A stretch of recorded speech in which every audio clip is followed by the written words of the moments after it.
Hello. Testing, testing. Check, check. Mic check.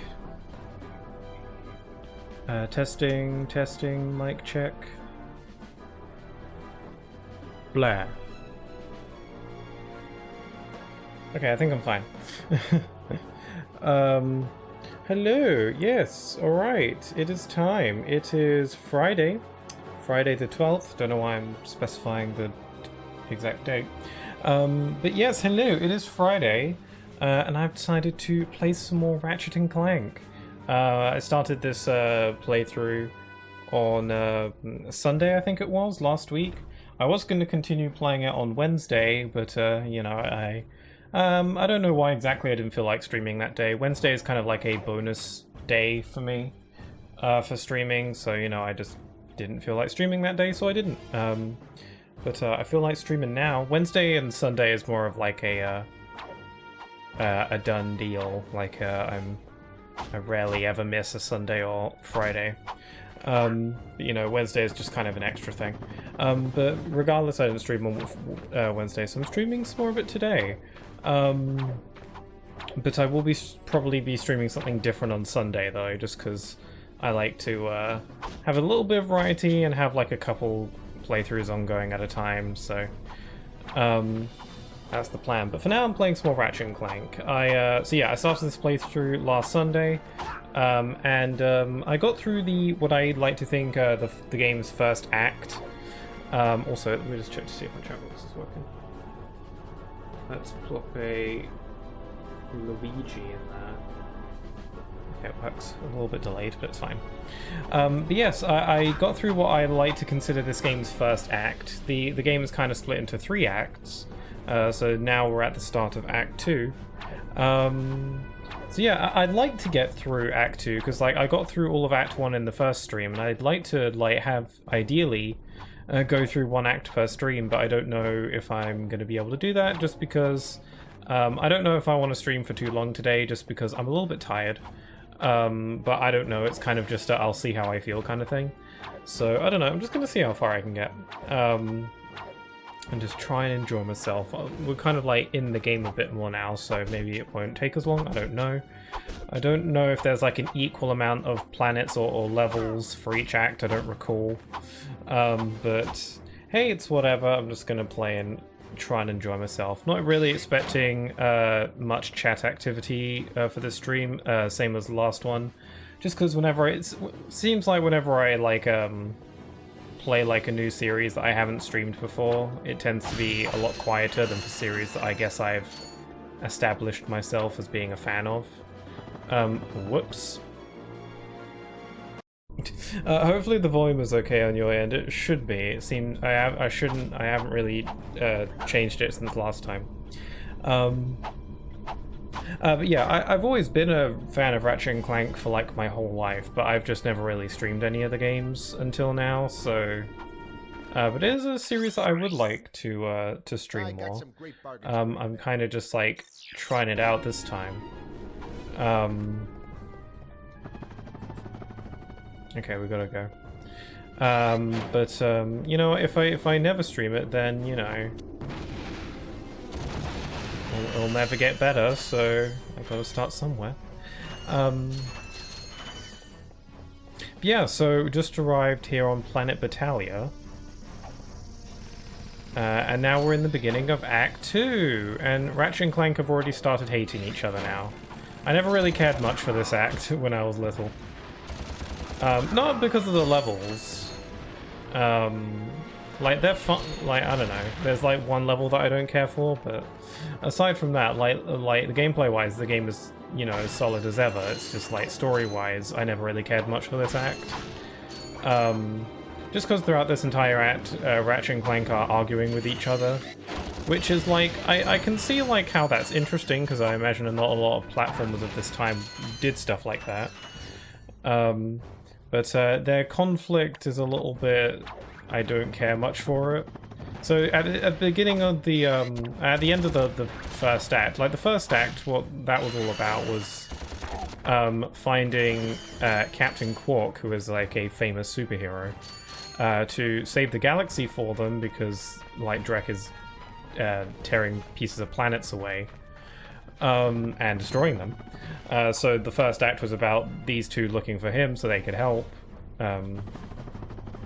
But then at the end of the first act, it's shown that Captain Quark is actually working for Drek, which is no good. And Ratchet starts hating on Clank because Clank kind of fell for his trap, while Ratchet was kind of skeptical. I went into a bit about it last time on how I feel like that conflict is a tad one-sided because it feels like Clank is the one who's in the right for the most part. Like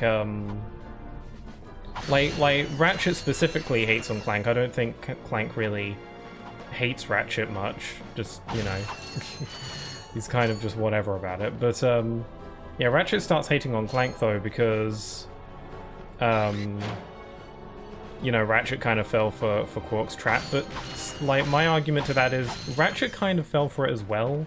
Like he was kind of skeptical about it, but he didn't like, I don't know, it felt like, you know, he wasn't like, you know, it's complicated, I suppose, but like that's the reason why Ratchet is like isn't liking Clank right now, but they kind of have to stay together for one reason or another.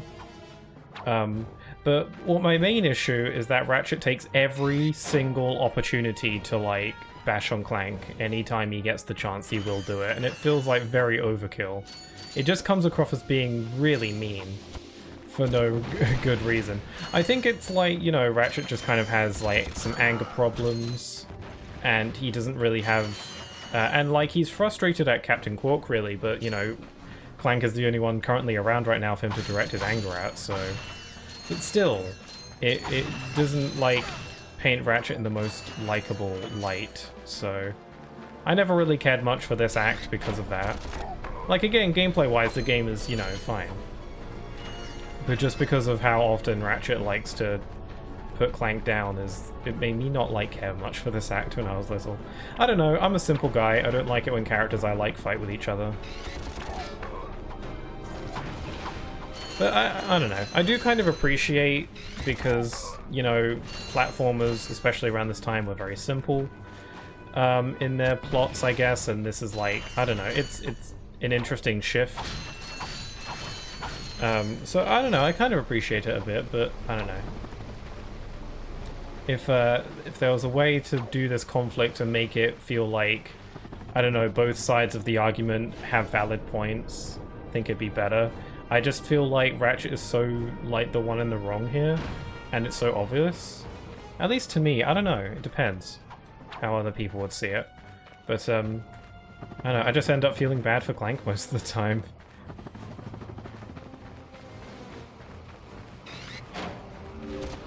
Oh crap, I don't have the Devastator.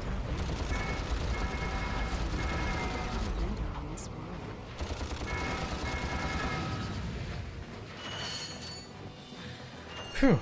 Oh yeah, in regards to like, I had never really streamed Ratchet and Clank games before this point, which is why I expect these streams to not really be all that lively. It was like that with Pikmin, now that I think about it. Pikmin wasn't particularly lively either. I would have streamed these games sooner, honestly, although, I mean, I said in my last stream that I actually did stream the original Ratchet and Clank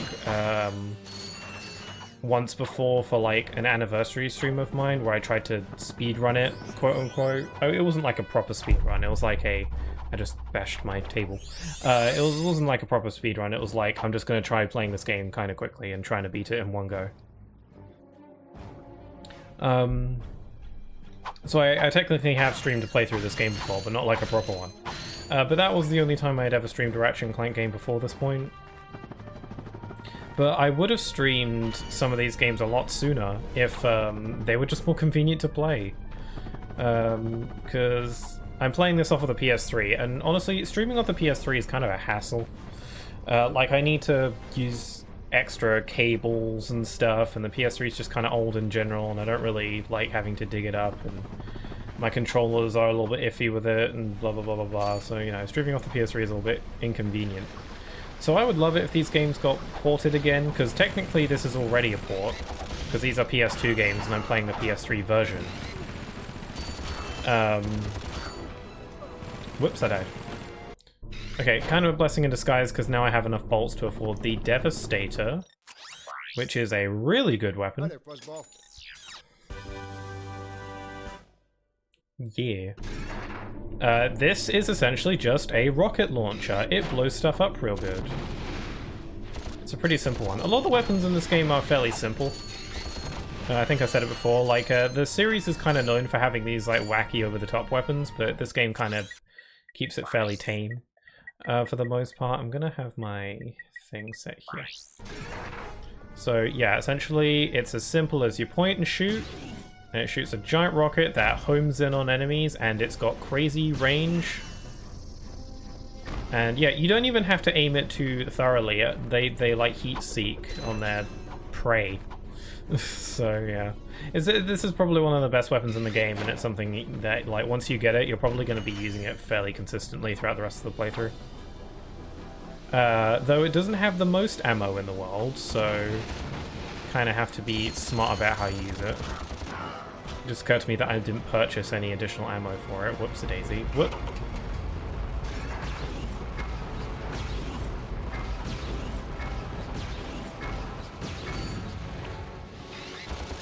Yeah, in the previous stream I was a little bit concerned about, like, audio balancing, like it felt like the voices or, like, music was a little bit low compared to everything else, but I think that was probably just on my end, maybe something with my headphones, I don't know. Because when I looked back at the stream replay, it seemed perfectly fine, but I don't know if there's ever a problem with that.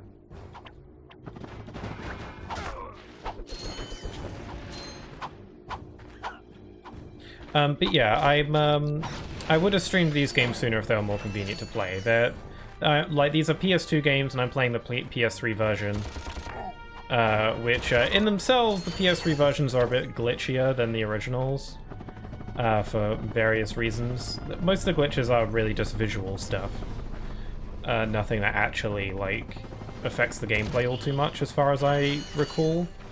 But I haven't played the PS2 versions in years. Yeah, I would like these games to be ported again, hopefully, but I don't know how likely that is. It's something that I thought they would have done ages ago by this point, but I'm afraid no such thing has happened yet.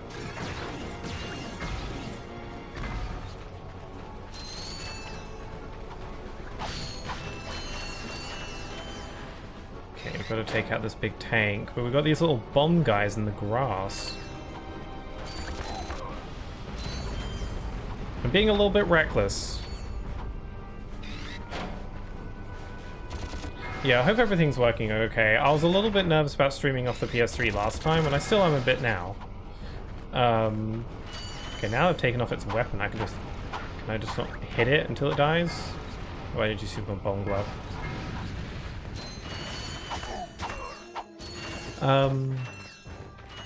Yeah, I was nervous about streaming off the PS3 last time, and I still am, just because it's not something I do a lot, and streaming off the PS3 requires a bit more hassle, just because of the way it is. Also, like, a weird, I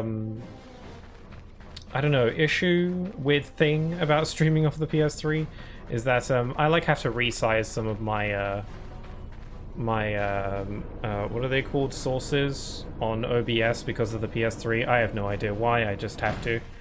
It's a little bit hard to explain, but, like, I have to resize things for the PS3 games because it's sized weird, I don't know. So, I don't know, PS3's awkward. Also, I mentioned it in my first stream that I'm playing this game using a PS4 controller, because you can use PS4 controllers on the PS3. Like, you can connect them through Bluetooth, or you can connect it through a cable, which is what I'm doing. But one side effect, and I don't know if it's with this game or if it's just with using this controller on PS3 in general, but moving the analog stick diagonally doesn't work all that well. Like, I'll see if I can, like, demonstrate it. But, like, I'm moving the analog stick to the left, right, and I have it moved all the way, but sometimes Ratchet doesn't, like, move as fast as he should be. Like, yeah, I'm moving the analog stick to the left, to the you know, upper left, and he was walking there for a second, even though I had the analog stick pushed all the way there. I don't know why that is. I don't know if it's with this game or if it's with just the PS3. I think it's with like just playing this controller on the PS3 in general, because I feel like I've had this problem with other games before. So what I was going to use a actual PS3 controller. I was going to try and find it, and I did find it. I did find my old PS3 controller, but I lost the cable for it, and I need the cable. Because it's like it's most PS3 controllers are wireless, but this one isn't. Like it needs a cable, and I can't find it right now, and I didn't have time to look for it before the stream. So yeah, I'm using the PS4 controller again, so it has that same like analog stick issue. I can work with it, but it's just kind of annoying. It won't budge. I've tried everything I know short of nuclear weaponry. No, never mind. Well, you tried. See ya. Not so fast, soldier. You're going into that compound even if I have to throw you. Aha! That ventilation shaft leads to the turret platform. Soldier, find a way to use that shaft to infiltrate the compound undetected. Did he say elevator shaft? This far, soldier, and for that I reward you. Like he was referring to the whatever. Find useful. Take it. I'm off to find my battalion. Good luck. Hello once again, fellow blog. I hope this message finds you well. As many of you know, His voice is our super home clear planet on is these. no longer habitable. We've abandoned our factories, our laboratories, and our happy lives because of the encroaching pollution. I just heard some leaving like much behind. ambience, and it freaked me the hell out because I wasn't The expecting nearby it. planets will supply us with all we need to create our new home, which is nearing completion. Once our scientists locate the ideal orbit, our new world will be perfect. So reserve your space now. Prime locations are filling up fast. Good day. Now do you understand why we must stop him? He won't rest until he has destroyed every planet in the galaxy. Yeah? Well, I got bigger fish to fry. Bigger than the galaxy? Well, different fish anyway. Look, didn't that commando guy say we could get into that compound? Yes, by using the ventilation shaft. Okay. Oh no, he said ventilation Something special to shaft. walk on that. Fine, let's get going then. We'll come back later. So this is a like, is this an air vent? Oh, I guess it is. It's got like little doodly dads on it. It's a very thin ventilation shaft. Very convenient for walking with magna boots, which we do not possess. So yeah, this is a case where we've got to come back later when we have a gadget to progress. I actually think it's possible to clear this jump without the magna boots. Like, I think, like, if you, like, jump at this a certain way or something, you can actually clear this gap. I don't think I can. I don't know if I want to try. Do I want to try? I mean, I don't want to sequence break or anything. Well, it's not really a sequence break because, to be honest, this compound thing is totally optional. The game doesn't allude to the fact that it's optional, but it is. All you get out of going through that magna boot path is a new gadget that, again, is entirely optional. So you don't actually need to do that, but I'm going to do it because I want to do all the stuff. Regardless, we need to come back when we've got magna boots. So the only other pathway is this one on this grind rail segment, which I could have done first, but I didn't think of it. Hi there, Fuzzball. Okay, I'm just going to max out my ammo. God, ammo for the Devastator is expensive. That's another reason why it's, like, so good. They have to make the ammo expensive to compensate for how powerful it is. I just had this weird thought in my head. I've been playing some Kingdom Hearts 3 lately to gather footage for a video I'm working on, and in Kingdom Hearts 3 they have this thing where when you buy something from the shop, sometimes when you exit the shop, you'll get a postcard, and I had this really weird like feeling of like I exited the shop there when I was purchasing ammo and I didn't get a postcard, and I was like, huh, that's weird. But I'm like, wait, no, Ratchet Clank doesn't do that. That's a Kingdom Hearts 3 thing. I just had this like weird like, aw, no postcard.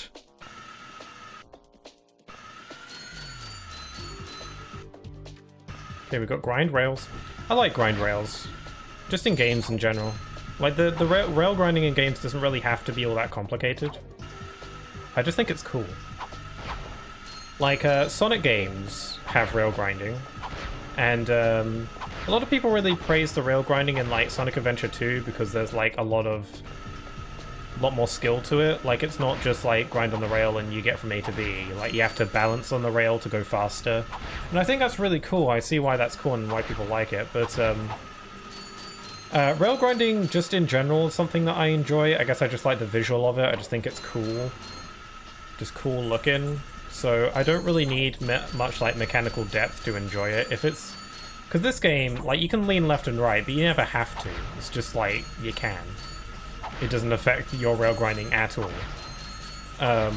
Aside from like being able to flip to another rail. But rail grinding like this is fine. There's like obstacles and stuff. So there's a little bit of depth there, but like even just rail grinding, just getting from A to B pretty simply, I quite enjoy, so I don't need a lot of depth to it to enjoy it. What are you doing? We are on a mission to save the galaxy. Speak for yourself and put your hands... We're here to save a galaxy far, far away. Actually, I don't care who you are. I've got to get the heck out of here. I joined the army to get money to go to college. I never knew I'd end up in a war. Go figure. This is a noble cause, sir. Noble my hiney. I just want to get home to my family.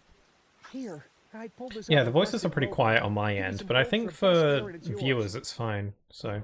Maybe my headphones are a little bit buggy. I don't have enough money for the info bot? What the hell am I doing?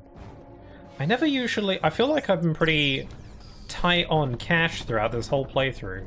Like, I wasn't able to afford the Devastator right away. I usually don't have a problem with that. Usually I almost always have everything I need. Wait, there is this. I could use this. I forgot I have the hacking gadget for this. Okay, this one looks tricky. I remember getting really stuck on some of these hacking puzzles.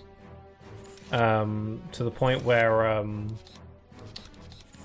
my strategy would just kind of be to randomly move the dials until it just worked for me. These days I like to actually try and like figure it out.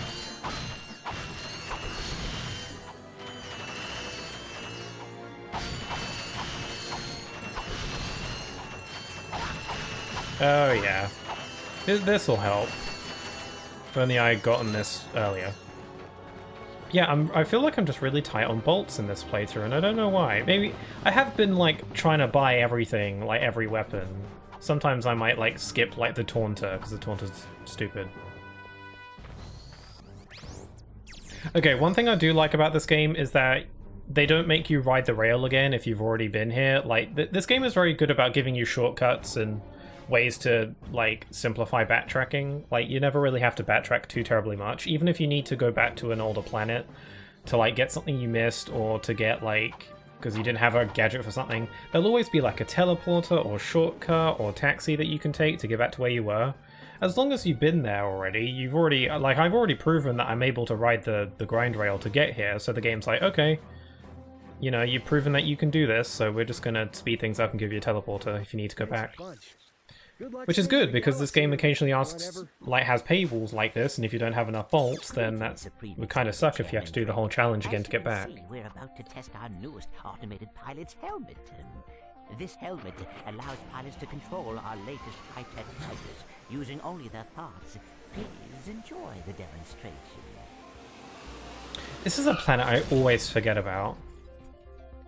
We still have a few minor... There's not a whole lot here in this one, in this lava one we're looking at. Oh, if they ever get the kinks worked out of that thing, I have got to get me one of those.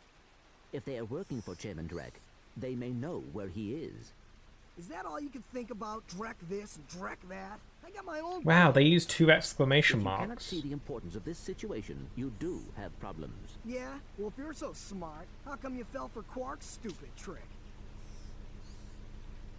Ah, forget it. We both need to get to this planet, and that's all that matters. Yeah, they sure be arguing a lot. I guess I see where Ratchet's coming from. Clank, like, they technically both fell for his trap, but Clank fell for it more. I guess you could say. But, oh well. Alright, I think that's everything here for now. We can't get to the walled city because we don't have the Magna Boots. Again, that objective is optional anyway, but I want to do it, so I'll just get some Magna Boots. I forget where we get them. Oh yeah, it is Planet Auxon, that's where we get the Magna Boots. Or we could go to Gaspar first. I'm not in the mood for Auxon right now, it's probably my least favourite planet in the whole game. So I'm just gonna like put that off for now. Let's go to Gaspar because the only objective here is to find that pilot's helmet from that video we just saw. I used to think that this was a completely optional planet because I didn't realise that the pilot's helmet actually served a function. Like, the pilot's helmet is technically a gadget, but it's really only like a progression key, essentially. It doesn't actually serve a gameplay purpose. It allows you to progress in the plot, and that's its only real purpose.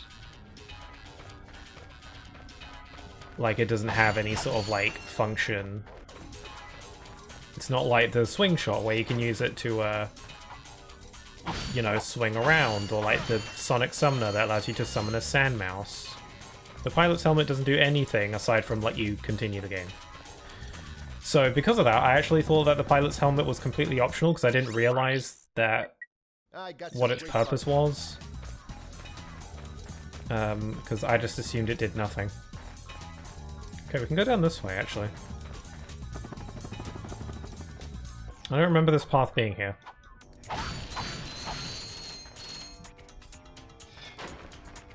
I was thinking earlier about how I'd like for the older Ratchet Clank games to be ported, and I occasionally think that I feel like a remake of maybe like the first 3 games, like the original PS2 trilogy, could potentially happen. There's been no like evidence to support that it could, but I don't think it's impossible. I don't know if they're really interested in remaking these games. It'd be really cool, I'd like to see it, and I think it would be possible at some point, maybe not anytime soon, it's hard to say. So some people will say that this game, Ratchet Clank 1, has already gotten a remake. I would say no, because there is a PlayStation 4 Ratchet Clank game that is very similar to this one, and someone consider it a remake, but it's not really. What the hell was that? There was like some water on the floor, whatever. Yeah, so there was I forget what year it was, it was like 2016 or something like that, but there was a Ratchet Clank movie, and the movie isn't connected to the games at all, it's like its own separate universe kind of thing. I've seen the movie like once or twice, and I remember it being very meh. I think you'd need to be like a pretty hardcore Ratchet & Clank fan to really properly enjoy it, and even then, like, but it's also, Ratchet & Clank fans are probably the ones that might hate it the most, so I don't know. It's very whatever meh for me, but they also made a game to tie in with the movie, so, you know, a movie tie-in game. Because the movie is based off of this game's story, the movie tie-in game is also based off of this game, so they took a lot of the planets from this game and kind of recreated them for this movie game. That doesn't make it a remake though, while a lot of the planets are, I would say, recreated. The story is different while similar, and I don't know, just has a whole different vibe. It's not really a remake, it's a movie tie-in game. It's only similar to the first game because the movie is based off the first game's story. It's a little complicated, but yeah, even then, though, I still think that a remake of the first 3 games is still possible. And I'd really like for it to be the case, because if porting these games is really difficult for them to do for one reason or another because of how they were originally made, I assume, then I feel like, you know, a remake would allow them to make them from scratch and avoid that problem. Though, you know, remake is obviously not easy. It's not like a remake is a simple task, but, you know, if porting these games is so, like, I don't know, annoying, I don't know, or difficult to do, then remaking it would probably be a good idea. And I feel like a lot of people would be really into it. I really want it, at the very least. I don't exactly know what they would, like, change. Would it... Because, like, remakes come in a lot of different forms. You know, some remakes are drastically different from the original, and then there are some remakes that are just, like, the exact same game, it just looks nicer. So I don't know what they would do for this. Okay, I'm gonna try and jump over here. I've been taking out these anchor things. You don't have to. But you get a skill point out of it, and also some extra bolts, I guess. Whoops. This entire pathway is optional. I don't even know if it appears on the map. Oh, it does. Never mind. There's no special reward at the end of this path, though.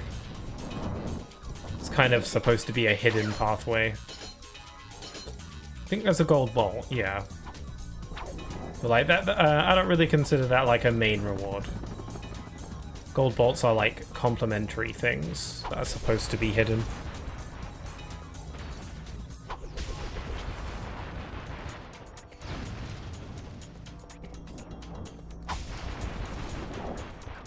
Okay, can I cross? Can I make that? Oh, okay, now. I had to destroy the things. Crap! Whoops! Okay, I'm fine.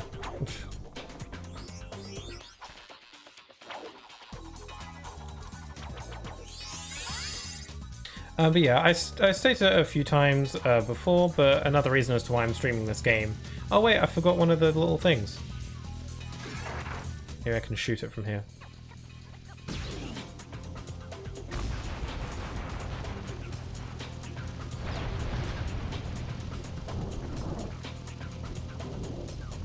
Did I miss one? Oh, there we go.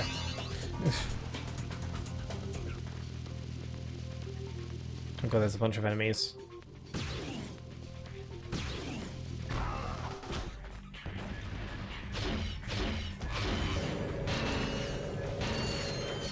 Okay, I'm still low on money, because there's a new weapon in the shop, but I can't afford it. I don't know, I feel like this game's bolt distribution is fairly strict in general. But still, I feel like I usually have enough money to get these things. Yeah, 7,500, but I only got 3,000. Yeah, in the later games, like, I have like 3,000 bolts right now, but in the later games, 3,000 bolts is like chump change.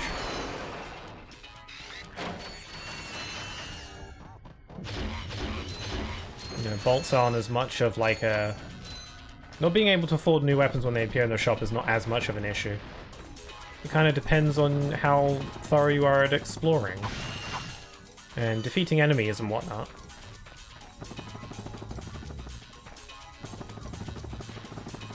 Although, I was playing Ratchet Clank Rift Apart recently. It's like my 4th or so playthrough of it. Which is the newest Ratchet Clank game. I'm gonna snipe these guys. And yeah, I was playing that game, and one kind of like... I don't know if I want to go as far to call it an issue with that game, because it could just be me, but one thing about that game that I noticed when I was playing it recently was that bolts that I collect, I'm not paying as much attention to how much I have, and buying the things I want is like never an issue in that game, very rarely. Which is I guess a good thing. But like, I never pay attention to the amount of bolts I have ever in that game, because like, I'm picking bolts up pretty frequently as I defeat enemies and find them in crates and whatever, so obviously the amount of bolts I'm collecting does matter.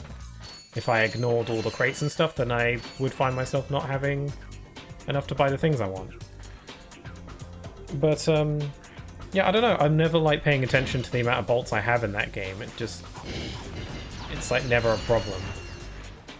I kind of forget that the bolt counter on the corner of the screen is even there. Which, I don't know, is that a problem? It kind of is, I guess. But I don't know, that could just be me. Still finding a use for the bomb glove. The Bone Glove is still decent, even though it's like the first weapon you have in the game. You can still find some good uses for it. It's good for saving ammo on your more powerful weapons, because I could be using like the Blaster or Devastator. But yeah, Bone Glove does the job fairly well. I remember I got stuck on this planet so much when I was younger because of those little round explodey orb looking robots. Yeah, I would die to those a lot. But they're pretty easy to deal with if you know what you're doing.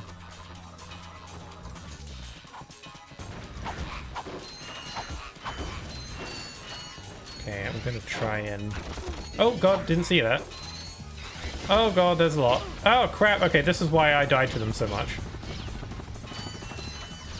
Oh, now I'm all sad. And the music is pretty cool.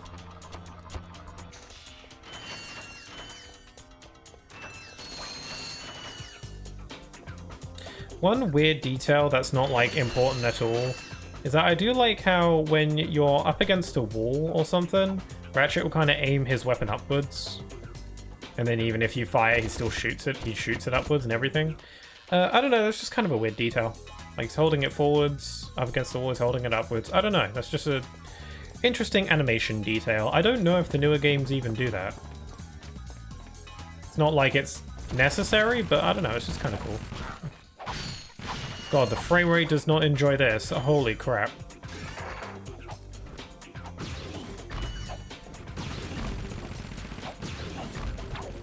They're doing the same side flip thing that I can do that I've been neglecting this whole game.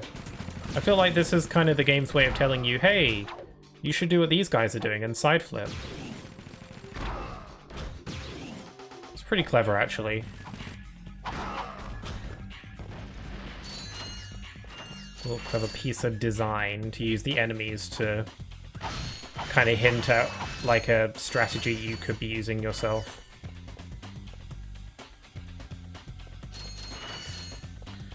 Okay, still don't have enough weapons for the bolts for the new weapon. Okay, will a Glove of Doom reach?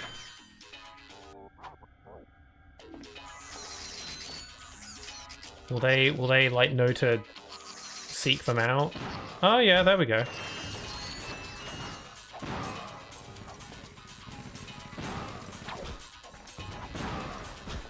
Man, sometimes I wonder how I found this game so hard. Like, I really struggled with this level in particular when I was little, and I'm like, it's not really that hard. If you just, like, you know, you gotta just use all the tools at your disposal. I think when I was younger, I just tried using the blaster all the time. It's one of my favorite weapons, despite how simple it is, but I don't know. I always just really liked it.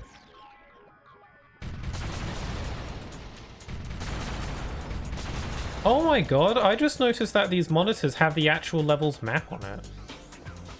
Wait, is that this level? It's not. What level is this? I never noticed that there were, like, actual maps on this. Like, this is, like, the map screen, but what map is this for? Oh, wait, this is Planet Battalia, the planet we were just on, with all the rain and such. Huh, I wonder why there's a map for this planet on here. Maybe it's because they're, like... that planet was under attack, so maybe this is where they were, like, managing their ambush, or... their attack, or something. That's pretty cool. That's a cool detail. I can't believe I've played this game how many times, and I never noticed there was a map on there. I just thought it was, like, whatever... computer screen, whatever stuff.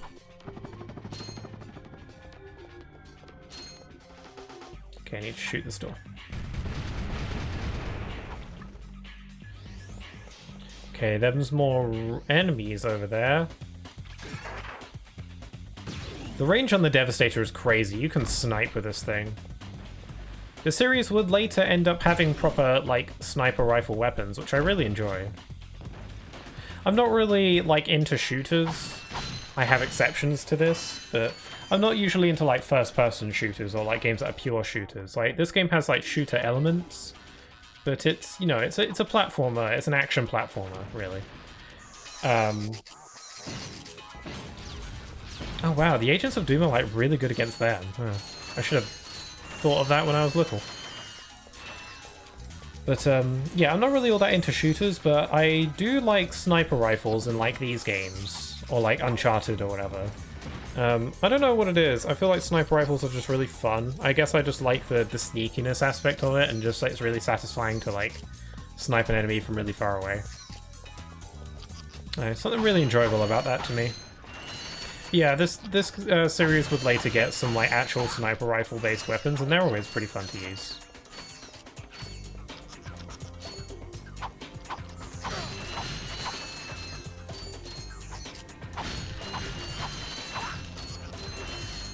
Okay, pilot's helmet. Now this is cool. It's really not. You have acquired a pilot's helmet, manufactured by the Blar. It will allow you to fly jet fighters via neural induction. Wow. Yeah, so this helmet doesn't do anything aside from allow you to pilot jet fighters, which is, you know, it just allows you to progress. There's a couple points in the game where you need to pilot a jet fighter, and you can't do that unless you have this helmet. But, you know, the helmet doesn't actually, like, do anything. It just allows you to enter the jet fighter. Like with all the other, like, gadgets, like the grind boots and stuff, you can wear it. So, you know, if you like the way this looks, you can wear it, and that's something. I don't care much, so I'm gonna just leave it out. Oh, there is like a secret area over here, I remember. It's not listed on the map exactly, but there is like a secret tunnel you can go through here.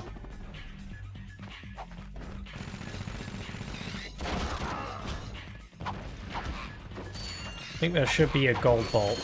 Yeah, the pilot's helmet is the only thing that you need from this planet. Everywhere else is optional secret areas. I think in the... Earlier I said like there was like a movie tie-in game that was very similar, that like used levels from this game, but like reimagined them. A lot of the level design was pretty similar between the two, but you know, they did like change stuff and like change certain aspects of them. I remember in the movie game, they did like add in like a whole open area to this level. Where you could ride a jetpack around and find collectibles and stuff, which I thought was pretty cool, actually. That was a good change. I think in general this game is like... I don't know, the movie tie-in game I think is... I don't think is bad, but it's not a representation of the series at its best, if that makes sense. Especially story-wise, like the story of the movie game is kind of butt. The gameplay is very solid though. And the game looks very nice. But I don't know, this feels like, this game though, the original Ratchet Clank, feels like a game that had a whole lot more like thought and time and heart put into it compared to the movie tie-in game. You know, it was a game that was made to tie in with a movie, so what does that tell you? Also, I think the movie game was made in like a year, or maybe even less than a year. Which wasn't too crazy for like games in the PlayStation 2 era, like this one. Like I think like Ratchet Clank 2 and 3 were probably made in about that time as well, but... These days, games obviously take a lot longer to make, so making like a game like that in a year is like pretty crazy.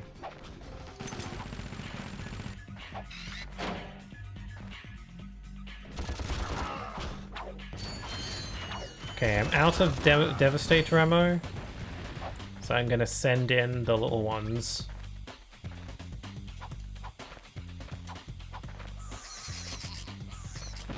Oh no, they hit the lava! Damn it, you idiot. I think in the last stream I said that the Glove of Doom I didn't find that useful, but I'm getting a lot of use out of it now, so... What do I know?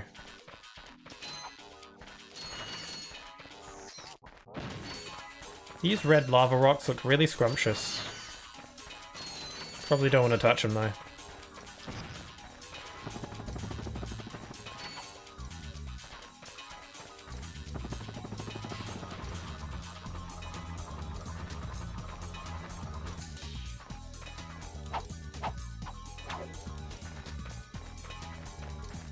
Yeah. We get another gold bolt. Again, gold bolts don't really have a proper, like, use as of now, but they will later.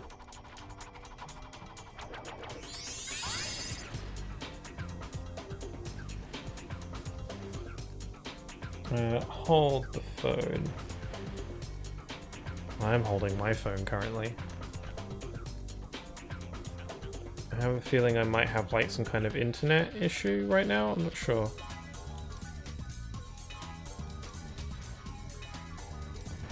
Testing, testing.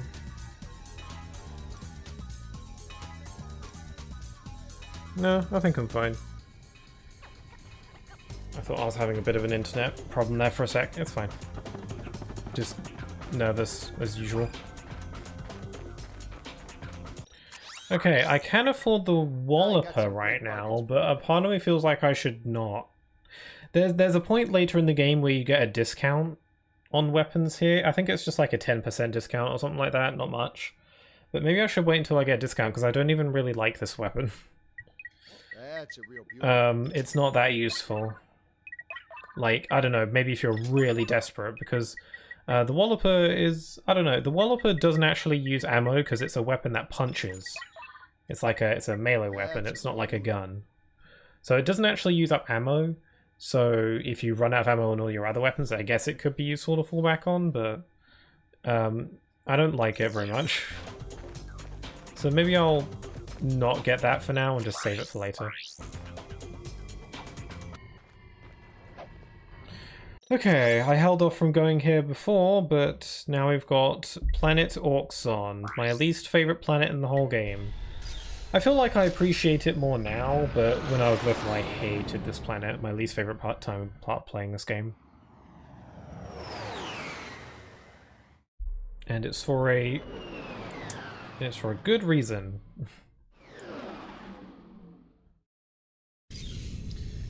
So yeah, there's a catch with this planet that makes it not entirely enjoyable, and it's that it is a Clank planet. I mean, actually, Ratchet is able to explore this planet later, but for this first visit, yeah, it says O2 mask required for organic life forms. So there is a gadget called the O2 mask that allows Ratchet to breathe on this planet and actually explore it. But since we don't have that yet, this first visit to this planet is Clank only. And I went over it in the previous stream, but Clank gameplay isn't that fun. Like, it's fine. Again, I feel like Clank gameplay is a good idea on paper. Having a more, like, slower-paced, puzzle-oriented gameplay style to break stuff up. Just to take a break from all the action stuff. I feel like it's a good idea. And, you know, having Clank be playable makes sense, because he's, like, the second half of the title.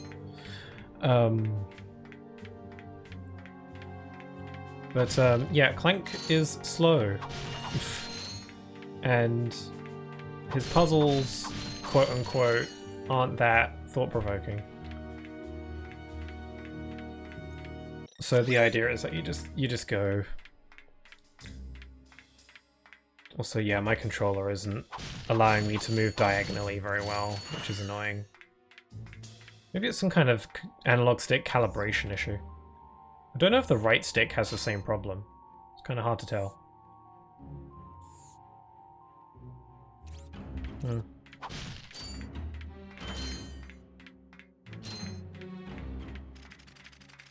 Okay, can't get through there. So yeah, they already introduced you to Clank's gameplay in like a fairly small segment in an earlier planet, but this one is a lot longer.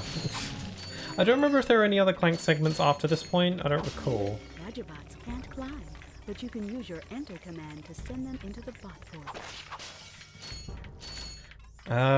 Yeah, I don't remember if there are any other Clank segments after this point. I'm just trying to wrap my brain. I don't remember. There might be one more, I'm not sure. Maybe it's like there's one... It makes sense if there was one Clank segment per act. I just can't think of it for some reason.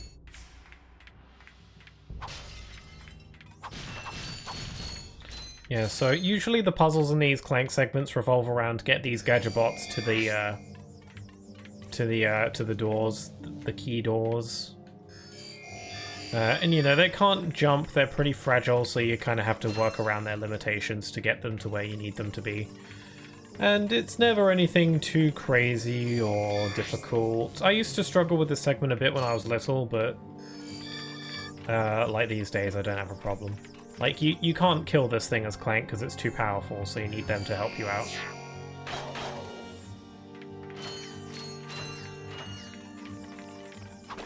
And then you just get them to the door and then you can move on. Never really gets too more complicated than that. It's usually just get the Gadgetbots to the door. That's about as far as it goes. And, you know, it's not so much... There aren't really many puzzly aspects to it. A lot of the time it's just trying to make your Gadgetbots survive. It's not so much navigating them around and trying to figure out the puzzle. It's more like just try and be careful and make it so they don't die.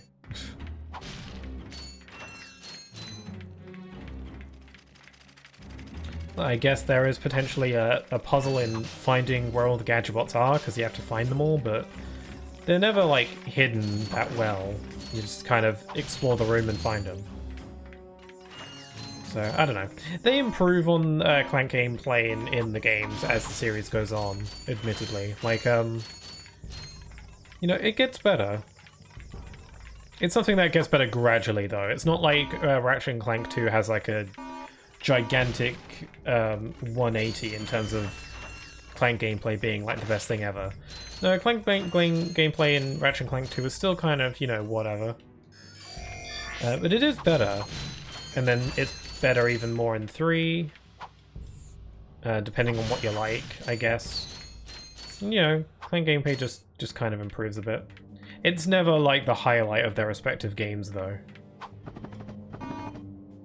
Although, my favourite Clank gameplay comes from Ratchet Clank: A Crack in Time, which is one of my favourite games. That's actually where I would say Clank gameplay is legitimately quite good. Like really good. It's not just like meh or whatever or anything, it's like, no, the Clank gameplay in A Crack in Time is legitimately quite good in my opinion. And functions well as being that like little puzzly break between the action.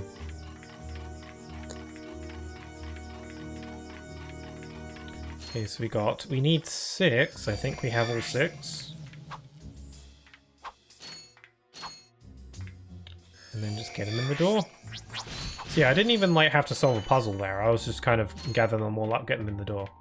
Then again, I guess this is just introducing you to the concepts. So yeah, they can't jump, so they can't get through here, so you kind of have to let them stay here. So that you can get over this way. And you step on the button to open the door, but once you step off the button, then the door closes, so you kind of have to step on it, have them come to you, and then step off. Which is, I don't know, that's a pretty neat puzzle. It's very simple, but I feel like they could do a lot with that idea.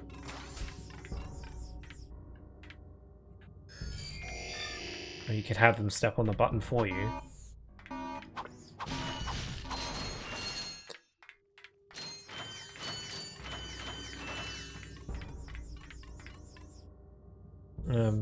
Actually, yeah, I think what the game wanted you to do was to have this door stay closed, then go around here, maybe. Oh wait, no, this way's blocked. No, you have to have them step on the button for you. Then you go over here, and then have them follow you while you're on the button to open the door.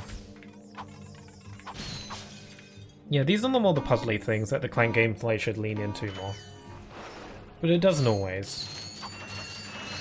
And even so, these little puzzle button door opening puzzles are pretty simple, but then again, you know, they're supposed to start simple.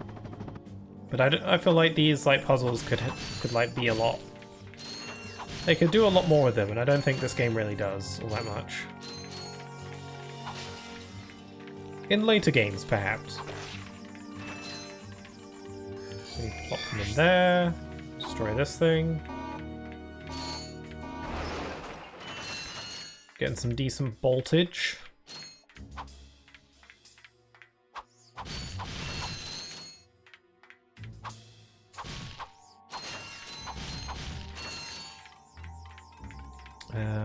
Okay. Okay, so this is where you gotta, like, go around. pretty similar setup. You just go around here, you go onto this, you go up here, go around. Let's blow these up. Step on the button, then have them follow you. Their range is pretty decent, like the range in which you can command them for stuff is pretty decent range. Okay, you have them enter the teleporter thingamaboop. And then you can have them enter the door.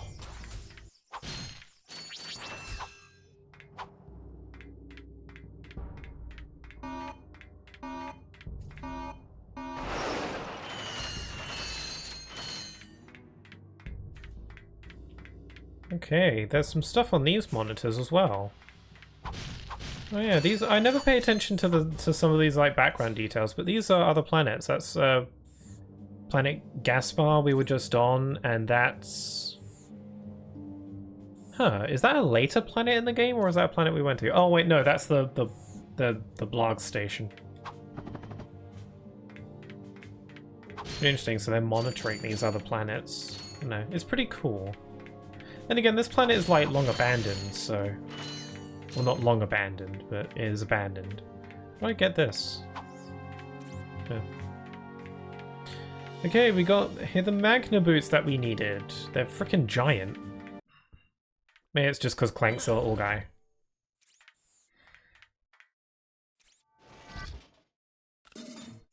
The size they were in that cutscene seemed a bit too small for Ratchet. However, your feet appear to be too small to equip them. Ah. I love how ASMR the help desk voice sounds. That's why I never, because like you can turn off those tutorial pop-ups in the options menu, which is a nice feature.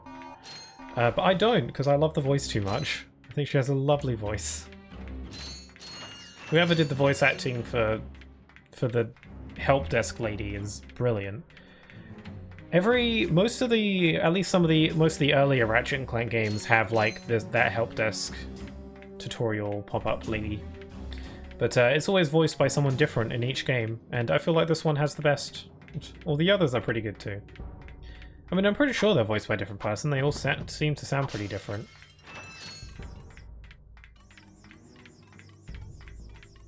Still, it's a shame that the newer games don't have it. Okay, there is one other, like, mandatory thing we need to get here, so we gotta continue moving on. This is more of like, not so much puzzle solving, but just trying to keep your Gadgetbots alive. You got, like, this minefield. Where are these bombs coming from? Oh, they're dropping them. I wonder if you can shoot those birds down when you're playing as Ratchet. I'll have to try that later if I remember.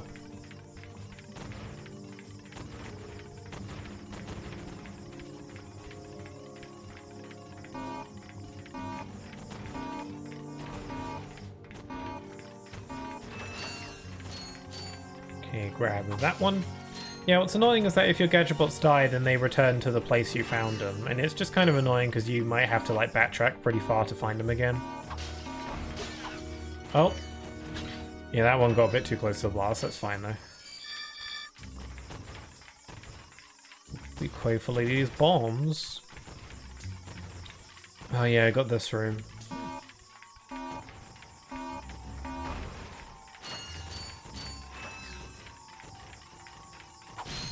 Got 10,000 bolts. Okay.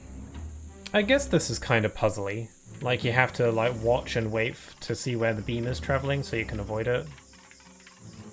I mean, which is kind of a puzzle, I guess, because I don't know.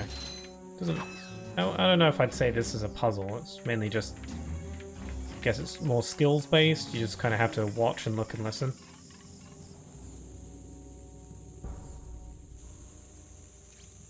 Like, there's nothing to figure out here, really. Just gotta wait until it's safe to move. I don't know, I feel like I'm being really negative right now. I don't mean to be. I don't know, I just don't enjoy the Clank segments in this game too much. I like them on paper. At least. And, you know, they do get better as the series goes on. I'd enjoy this a hell of a lot more if my analog stick was working. I can tell you that.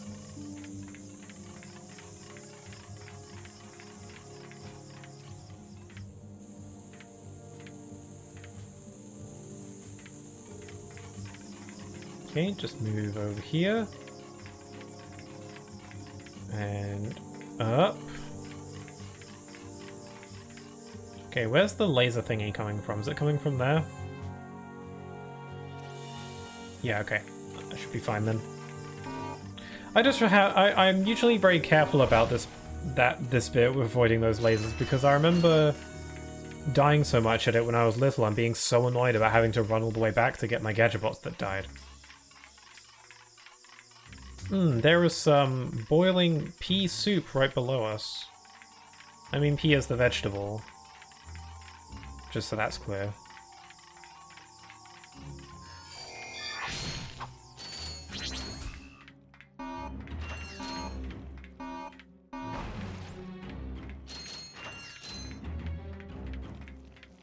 Okay. I've got to get through here. There's a boogly boogly over there. So I just need a few more reinforcements. I don't like the way they... Whoops! Careful. I don't like the way they move. I mean, he's trying to get us, but he can't actually move forward. We can get him, though. Okay, a couple of my bots got dead, but it's fine, because their respawn point is literally right next to us, so it's all good.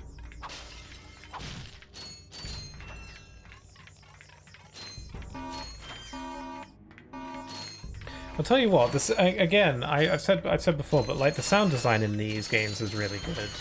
Like the sound of picking up bolts is really satisfying to me. And that's something that's pretty consistent with all the games. If like you mess up, if bolts don't sound satisfying to pick up, then that's a real problem in my eyes.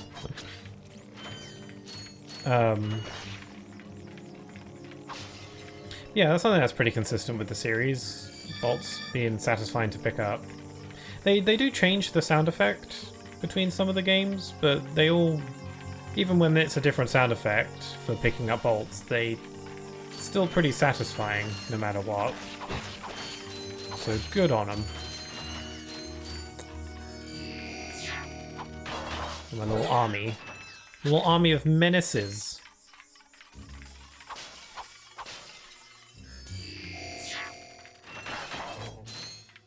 God, yeah, trying to move diagonally is so irritating with this controller. I gotta find that cable for my PS3 controller. I actually tried to get like... Because like the controller that I'm referring to that I need the cable for, it's like it's not like an official PS3 controller, it's like a off-brand third-party kind of one. But I like to use that because it's bigger and it fits my hands a bit better compared to the normal PS3 controller. But I decided that I wanted to try and get a normal PS3 controller because the third-party one I have, like, it's a good size, but it's not like the buttons don't feel that great and stuff like that. So it has its ups and downs, I guess. So a couple years ago, I tried to get like some proper PS3 controllers, or at least a proper one, and I do have them, but they have issues as well. Like the analog stick on the PS3 controller I bought a red one, and it seemed to be an official one, but like the analog stick is like, it kind of has like this bumpy feel to it when you move it, and it doesn't work all that great, so I don't use it now. So that was a few pounds wasted. They're pretty cheap because it's pretty old, but still. But yeah. So I would try again and maybe try and get another PS3 controller, but I don't use the PS3 all that often anymore, and I don't want to get another dud, so I feel like maybe I should just tough it out with what I got. Okay, we made it! Better not let Ratchet see this one. When I first saw that scene, I was like, oh my god! Must be something super serious. It's not really. Spoiler. I mean, Clank's reason for not showing Ratchet makes sense. Or not wanting to show Ratchet makes sense. But it's not as serious as it sounds. I thought it was going to be a big lore dump.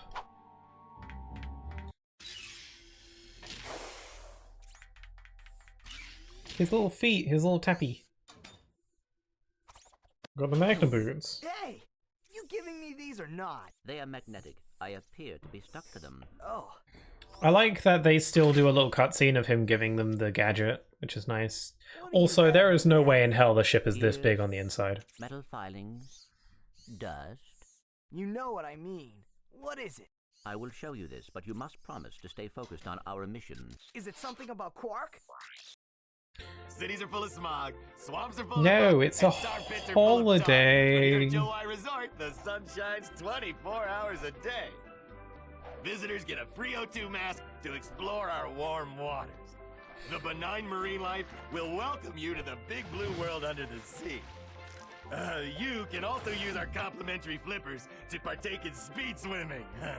So Ratchet kind of already has flippers. And leave your world and your troubles behind. This is a planet that shows up a few times in the series. I knew it. It's also mentioned a lot as well. Switch off your nerd circuits and have some fun. Look, we'll go just long enough to pick up the O2 mask. Perhaps the extra oxygen will help your brain to function properly. Yeah, and maybe the salt water will rust your mouth shut. Well, I say, okay, let's just go. Want that O2 mask. Yeah, the O2 mask is really good because it lets you breathe in otherwise unbreathable places, like this planet, for instance, that Ratchet can't be on. Also, it lets you breathe underwater, which is cool, because drowning in this game freaked me the hell out when I was little. So when I found out you could get a gadget that lets you not drown, I was like, oh my god. I don't need to have nightmares anymore. Also, I like this planet. It's nice. It's nice and sunny. One thing that I always thought was pretty interesting about this level's music is that the music here is actually the same music from Planet Veldin, which is the planet that you start the game in, except it has like a slightly more tropical vibe to it. And it's always really weird because this planet has nothing to do with Veldin from the beginning of the game, so I don't know why they reuse the same music. It still sounds nice though, so I can't complain.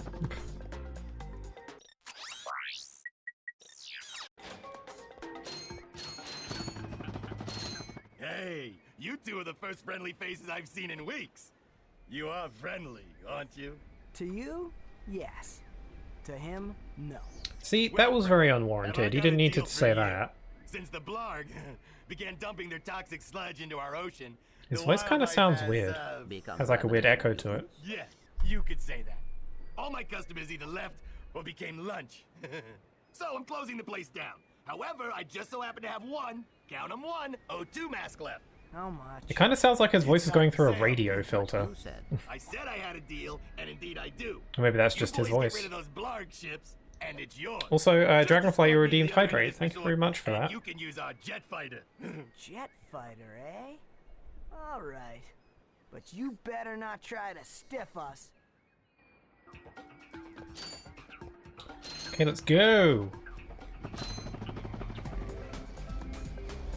Oh god, is he actually following me? I forgot he does that. Cool, we got a tag along. He's not going to help us fight, unfortunately.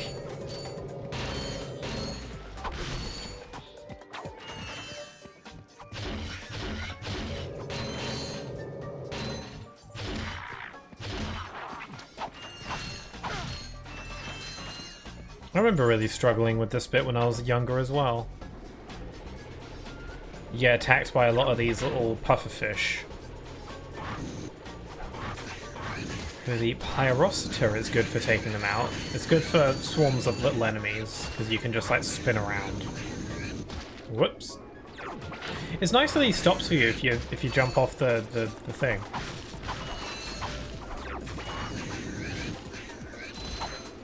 Also, I like how he felt the need to go around this thing when we started over there, so we could have just gone straight forward, whatever.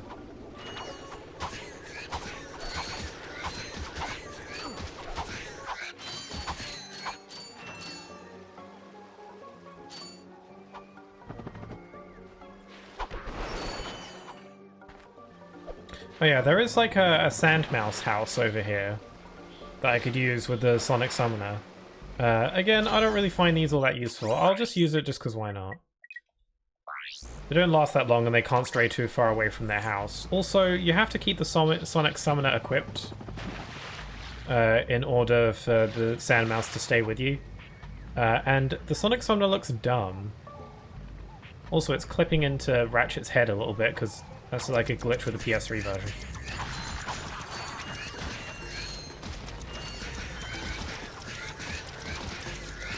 Okay, I guess this is a little bit easier, but I could have taken these guys out myself if I wanted.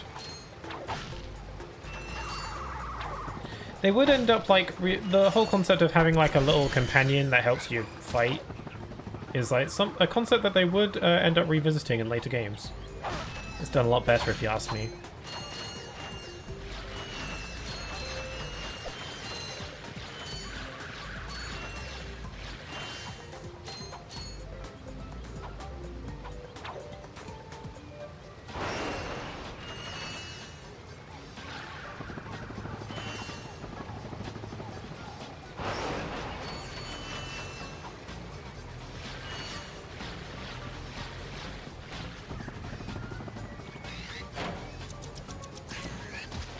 Oh, okay, he's gone. Yeah, they don't stick around for too long. It stuck around longer than I thought, actually. To be fair. Okay, I think these little guys actually take 2 hits.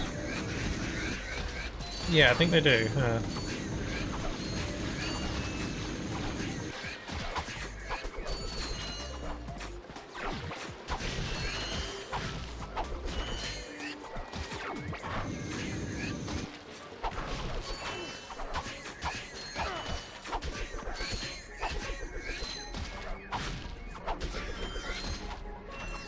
Makes such a weird noise.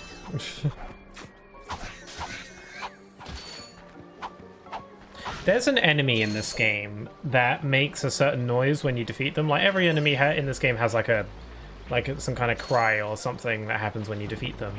Like those little puffoids I was just fighting. And there's one enemy in this game that makes a certain sound that I was really that really threw me because I played like I grew up playing like this game, and you know the developers who made the original Spyro trilogy on the PlayStation 1 would go on to make Ratchet and Clank. So I played Ratchet and Clank first. I didn't play the original Spyro trilogy until years later. And when I played, like, I think it was Spyro 1 or Spyro 2, there was an enemy that had a death sound that I was surprised to find that I recognized from Ratchet and Clank, but you know, Spyro came first, so it's like, oh, they reused some sound effects from the original Spyro games when making Ratchet and Clank. It was just really like, it was like a very like shocking thing, because I was like, it was just a sound effect that I knew so well from Ratchet and Clank, but I was not hearing it in that game. I was hearing it in Spyro. Just very strange to me. Interesting, I guess. I mean, hey, get some mileage out of your sound effects.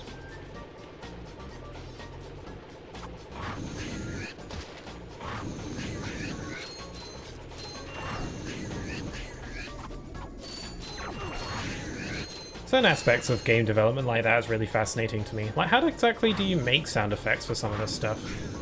Like, I know Foley art is a thing. But sometimes I'm like, how on earth do you get these sounds? I mean, Foley art is called art for a reason. There's some pretty interesting videos on it. Or I don't know if you can, like, synthesize sound effects somehow. I don't know. It's pretty fascinating to me, though. Just another aspect of game design that's really interesting to me. Okay, the suck kind of works on these guys pretty well. There's not a whole lot of room in the barrel for them, though. Okay, is there any extra secret-y things over here? Nope.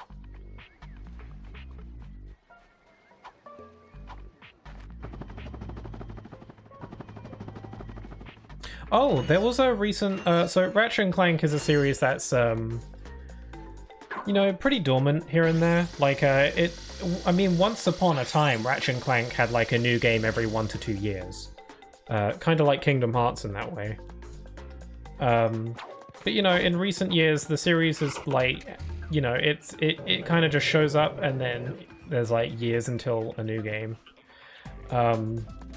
Like 2016 was the year that the movie game came out, and then the next game after that didn't come out until like 2021, 2022, like 2020 or 2021, something like that. So 4 or 5 years later. So you know, the series, and you know, it's been like 3 years since the newest game. So hey, but you know, maybe in the next year or two we'll have a new Ratchet Clank game. That'd be nice. Yeah, the series isn't super active nowadays. You know, it gets its games every now and then it has its spotlight, and then it goes dormant for a while.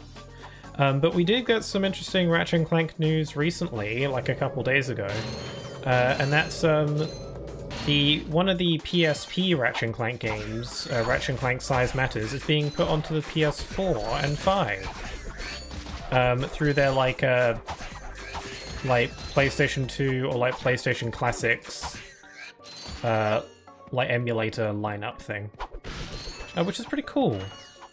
Like, Size Matters isn't a great Ratchet Clank game from what I recall. I don't think I ever beat it. I think I had the game and I played it once. I don't think I ever actually finished it though, because I think I rage quit at the final boss. So I don't know if so that's being released onto the PS4 and 5, the PlayStation Store, soon, which is pretty cool. So I might give it another shot. I might stream it. If I'm streaming the other Ratchet Clank games, then I was originally planning on skipping the PSP games, but if they're being put on the store, then why not? One tourist crashes a jet and wham! Lawsuit. That lock is unlike any I have seen. Very astute observation, Mr. Shiny. I can't It open looks it like a big I button. don't trust the tourist, and the board of directors don't trust me. So we have a little problem. We have a little problem. I just want the O2 mask. So if you can't open up the lock, that's your problem. Now cough up the mask. Well, I can see that you really wanted to fly our jet. So I'll tell you what. Go talk to Bob at his Robo Shack. He knows about these locks. I mean, we're getting a lot of free stuff out of this. Are you sure you don't know how to use this lock? You can power slam switches like these. Did you? I feel like the way this lock works is pretty clear. You know, they got a target on it. There's arrows going down. Did you try, I don't know, standing on it? Okay, well, to be fair, standing on it doesn't actually work. You need more pressure than that. But I feel like you could figure that out. I don't think it's rocket science, but whatever.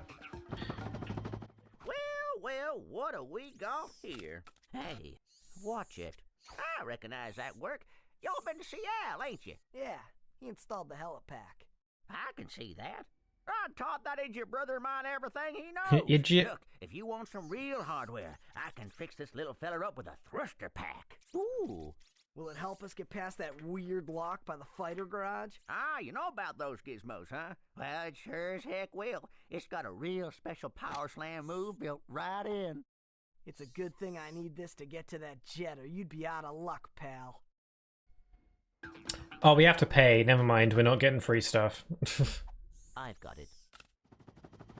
I'll have you fixed up fast. It's kind of scummy. Like, he was like, hey, I need you to... We're not going to give you this O2 mask that I promised until you open this door. Not bad. Your thruster pack. Like, he's like, I'm not going to give you the O2 mask that I promised you until you open this door, but go into this shop so you can buy something with your own money that will allow you to open it. Includes the new power slam feature. That's business. The R1 button during a jump to enjoy your new destructive capabilities. So yeah, we got the thruster pack now. It's essentially an upgrade to the helipack. It has all the same features, allows you to stretch jump and all that. Whoops. But it also has this power slam move that you can use. I'm pretty sure this move doesn't work on enemies. And the extra height you can't do anything with. It's only uses to open up these locks, and I'm pretty sure these little locks only appear like 2 or 3 times in the whole game. Feels like a bit of an afterthought. I don't really like the thruster pack all that much. I thought it was cool when I was younger, but these days I look at the way Clank looks with this thing and I'm like, it looks a bit dumb. It looks a bit over the top, I think, with the giant wings, and you're carrying like a fighter plane on your back. It looks a bit stupid. I much prefer the more compact look of the little backpack helipack. I think it looks better. So I'll put on the thruster pack to open these locks, but aside from that, I'll just use the helipack. Because you don't need the thruster pack aside from opening these locks. Like, I guess the thruster pack, it does have a more powerful stretch jump, I think. I don't know. Like, how far does this take you? Okay, it takes you to, like, the other side of that. How does that compare to the helipack? I think it's about the same. Yeah, it's about the same. The thruster pack is a bit faster, I guess. The thruster pack allows you to, like, do a high jump and... Oops, whoops. The thruster pack allows you to do a long jump in midair. Like a smaller long jump in midair, like a little air dash. Which the helipack can't do, so there's that, but that's not really required or necessary for anything. And yeah, the thruster pack looks dumb. Also, is it just me, or does the thruster pack's rocket sound like a really nasty cough?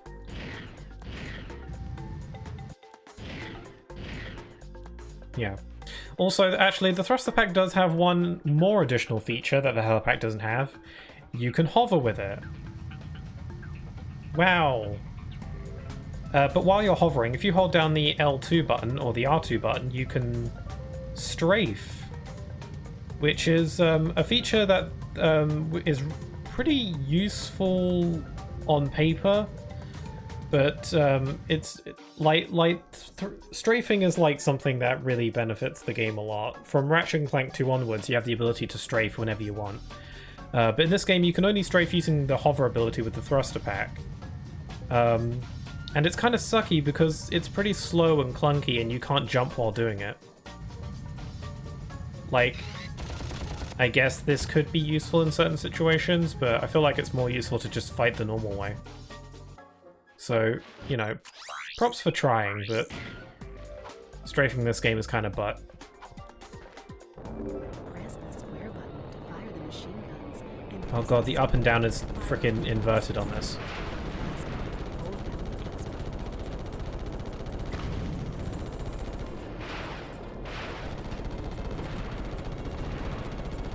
So yeah, this is what we needed the pilot's helmet for. We're not able to pilot this fighter without the helmet. Again, the helmet doesn't do anything aside from this, it just lets you play this minigame. And I think there's one other jet fighter segment after this. So that's neat.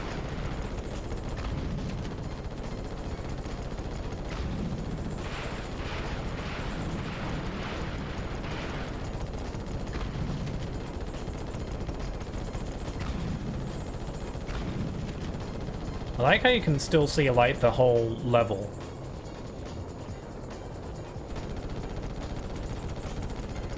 Okay, was that all of them? I think there's one more. Yeah, these giant ships are dumping toxic waste into the water, which is a big no-no. Got him.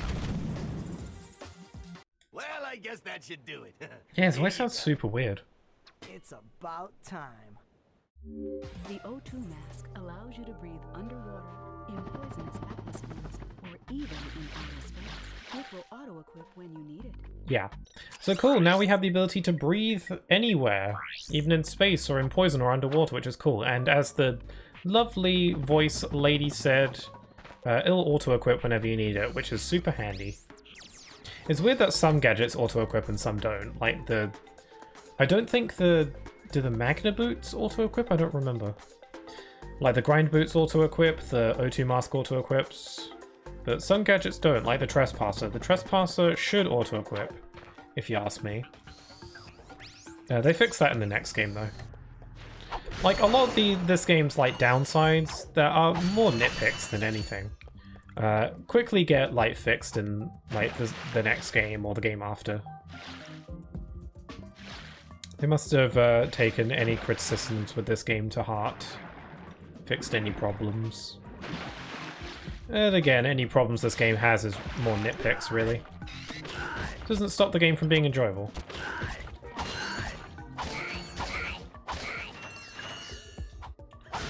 Okay, now we've got this little factory segment. Don't know what you would call this. The sewers? Yeah. We need a hydro displacer again.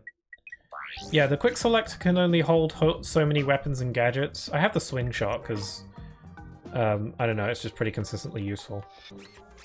I usually select gadgets that I need on the main menu.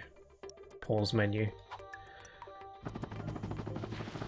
Although this game does have a pretty neat feature that where if you double tap the triangle button, which is usually the button that you hold to bring up the quick select, if you double tap it, it will cycle back to the last gadget or weapon you used.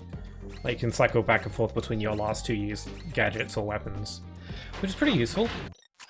That's a cool feature. That's the kind of feature that I would expect of a sequel to do, but it's cool that they thought of that the first time around.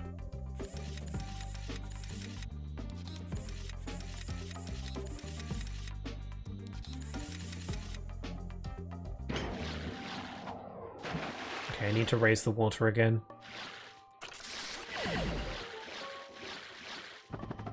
I love the very tropical sound of the music on this planet. It's pretty fun. I guess, like, selecting your weapon and gadget from the pause menu doesn't really take much time. It's not like there's, like...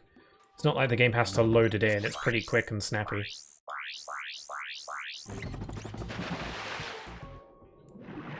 Oh yeah, so now we can infinitely breathe underwater. So we have the O2 mask. So no more drowning. Yeah, this was like a giant sigh of relief when I played this game when I was little, just because I was like, the drowning freaked me out in this game. None of the other Ratchet Clank games really have drowning in them, or like an air meter, because in all the games after this, Ratchet kind of has a like an O2 mask right from the get-go. Which is cool, because it makes sense that you would have that right from the get-go in the other later games.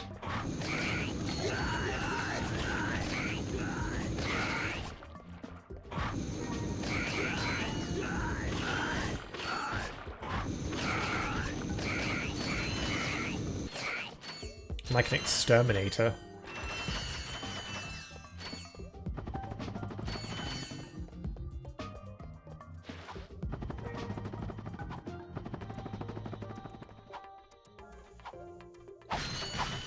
Okay, make our way up here.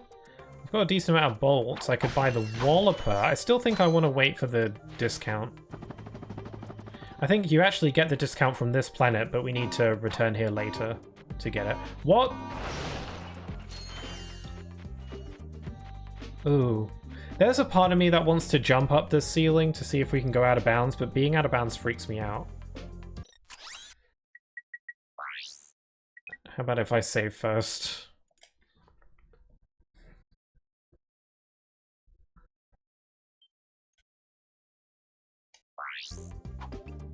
Okay, no, it didn't work. Okay. Being out of bounds in games kind of freaks me out. I don't know what it is about it. Like, glitchy stuff in games kind of freaks me out sometimes. Depends a little bit, but most of the time. But I was also kind of curious, so...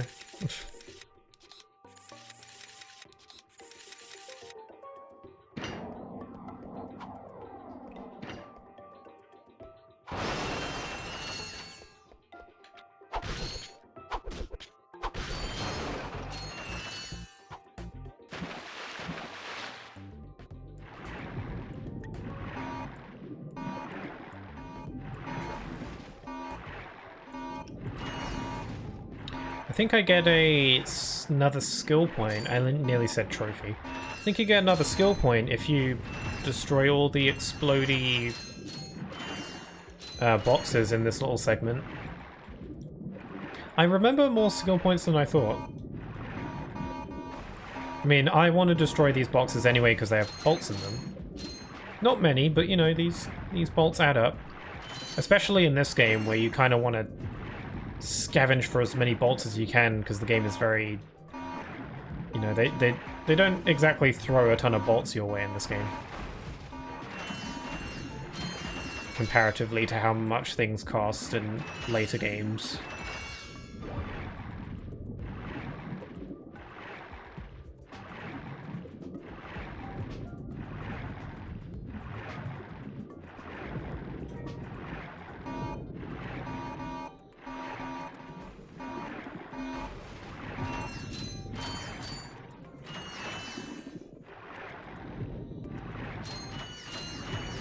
There we go. Okay, I guess I got no skill point.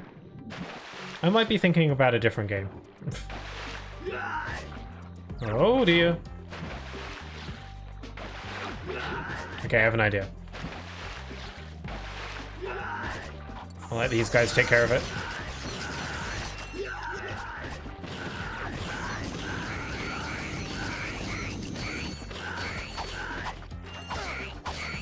The little giggly sounds. There we go. Oh, 3 survived. You have served me well. Yeah, I'm getting a lot more use out of the Glove of Doom than I thought.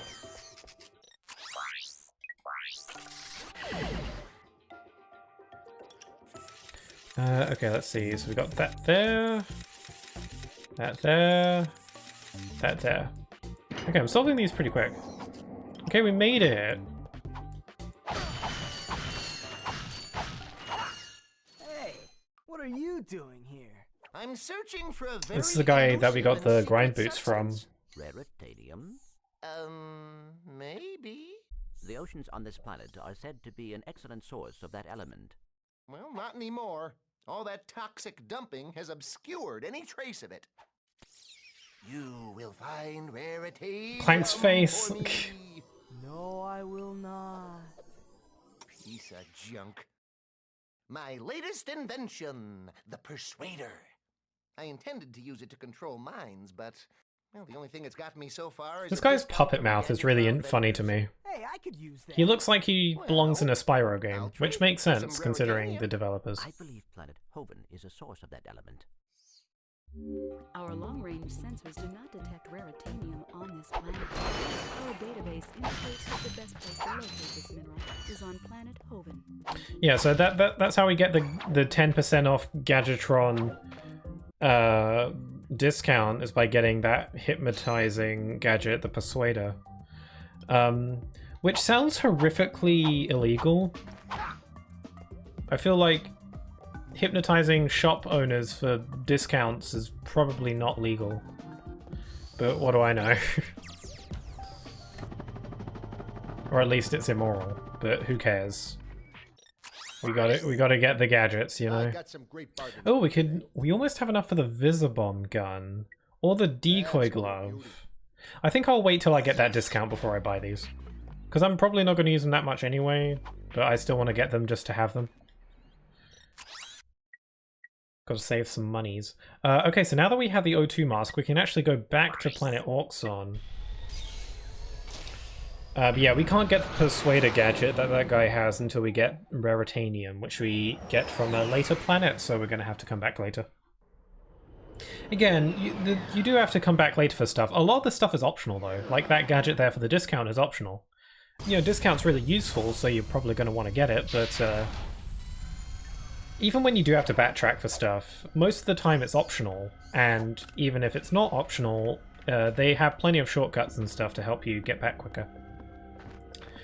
Alright, so now that we have the O2 mask, we can play here with Ratchet.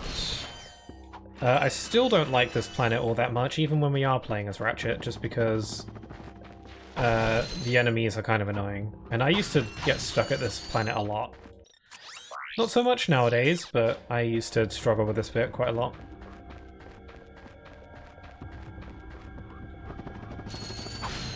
Yeah, we couldn't go over here with Clank because his little legs were too short. We can with Ratchet. Yeah, these enemies are kind of annoying. Just gonna bomb glove him. And there are also some ship enemies later that get hit pretty hard.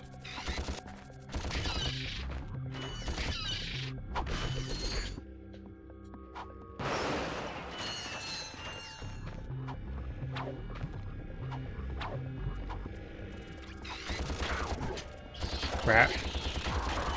That little blue creature there is like a... It like wakes up and alerts the other ones, which ain't good.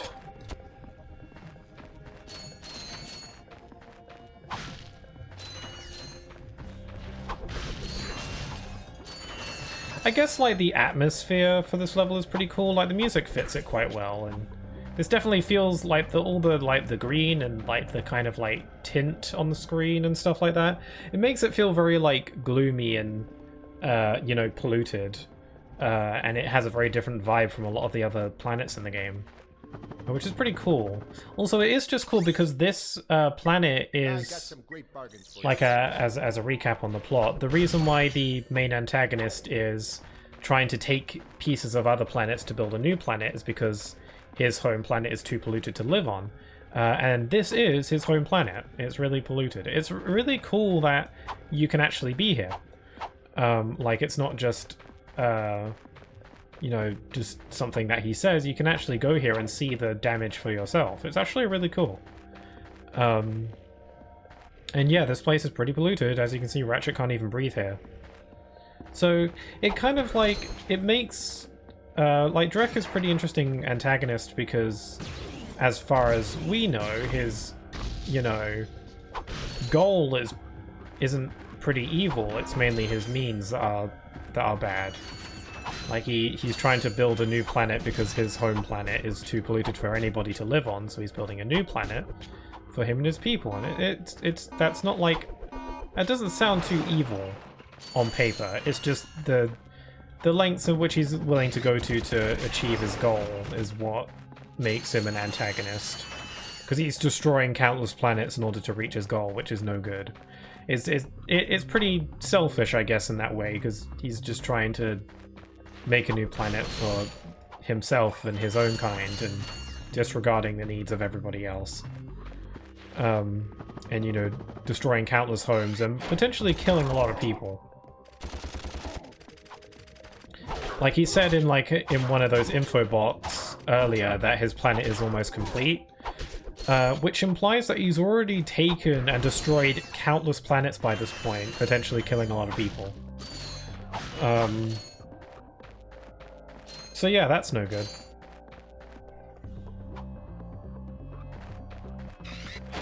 Although there is a bit more to Drek's plan that gets revealed at the end of the game, but still. Even so, it kind of reminds me of the idea about like his evil plot being not really that evil. It's mainly just the means that are. It's kind of interesting, and it kind of reminds me of Kingdom Hearts 2. The organization that are the main antagonists in that game. Their goal is to, you know, collect hearts from Heartless to summon Kingdom Hearts, which will give them hearts of their own because they don't have hearts of their own, allegedly. And like that on its own doesn't sound particularly evil. They you know, they want hearts of their own. It's just that, again, it's more like the means at which they go to achieve that goal is evil. It's not the actual goal itself is evil. Well, though then again, there is a twist later in the series that, you know, that wasn't actually the goal, and that was more of like a lie that they made up. So, yeah, it turns out that, you know, at least the leader of the organization was evil in the end. But as far as like Kingdom Hearts 2 is concerned, just that game is concerned, their goal doesn't seem all that bad on paper. It's just what they're willing to do to achieve it is bad. And I don't know, I feel like antagonists like that are pretty interesting. And not done a whole lot for 3D platformers, especially I guess at this time. Because for most 3D platformers, you know, like you got your Sonic and your Mario, it's usually just defeat the enemy just because they're evil. You know, Bowser kidnaps the princess, or Sonic defeats Dr. Eggman because he's trying to take over the world, whatever. And, you know, the antagonist of this game is also technically trying to do that, but, like, again, as far as you know, his reasons are fairly honorable, to an extent. And, yeah, I don't know, I feel like antagonists like that are pretty interesting. Change of pace, at least, from other 3D platformers.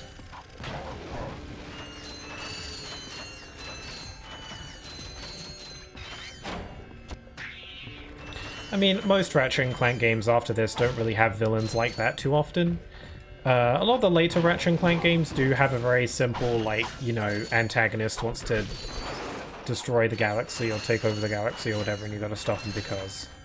I mean, their methods and reasons sometimes differ, like their motivations are different at times, but a lot of the time it's like, you know, villain is evil, defeat the villain.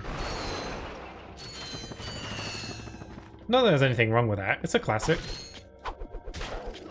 And that doesn't mean that the villains themselves can't be enjoyable characters in themselves.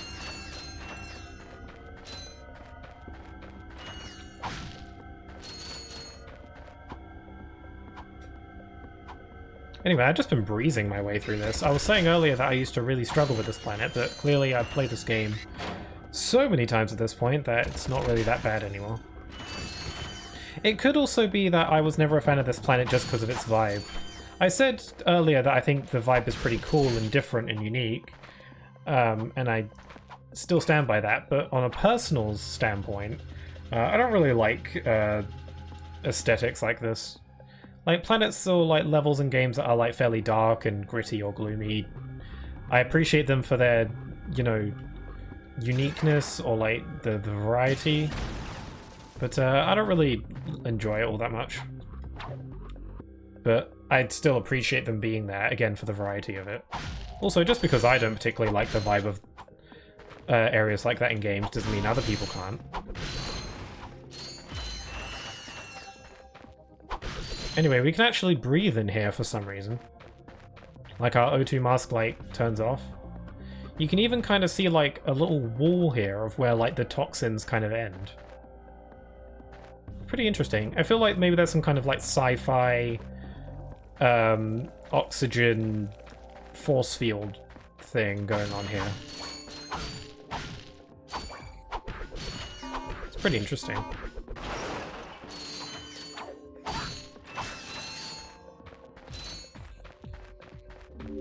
This is a premium nanotech dispenser. You can purchase a can to increase your maximum. Hell yeah, it's probably really expensive though. Okay, it's actually not that expensive.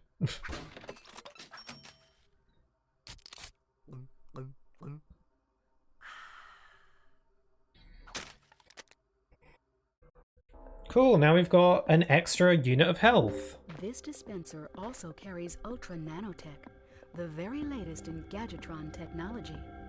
Ultra Nanotech is 3 times more potent than Premium Nanotech.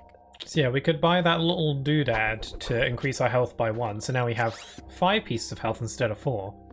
And then we can buy the premium, the Ultra Nanotech for 30,000 bolts. I only have 12,000. And that'll increase your health up to 8. That's the only way you can upgrade your health in this game. But yeah, 3,000 bolts is pretty steep. I can't afford that.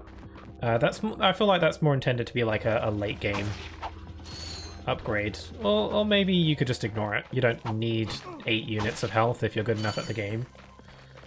But I'll see if I can afford it. I think I'd rather prioritize getting weapons and gadgets over health. I think I can manage. Yeah, for some I thought like the regular health upgrade was more expensive. Guess not. How do I open this? I swear I can go through here as Ratchet. Explore as Ratchet, buy the premium nanotech. Yeah, explore as Ratchet is still a thing I haven't checked off my list yet. Oh wait, I didn't want to be on here. Crap. Why did they give you a lift if you can just glide down? Oh wait, there was... Oh wait, yeah, I forgot there was another path that I could have taken. I forgot about it. Okay.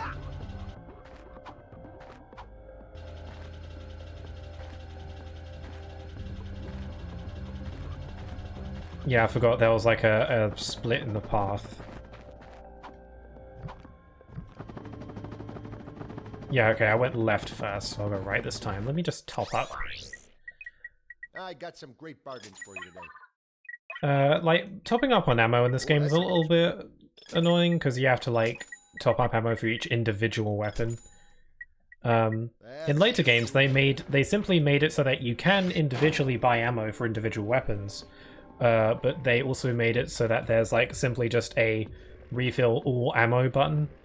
Like it just like spends the necessary amount of bolts to fill up all your ammo automatically, which is a really great feature. It really cuts down on time of having to refill all your ammo manually.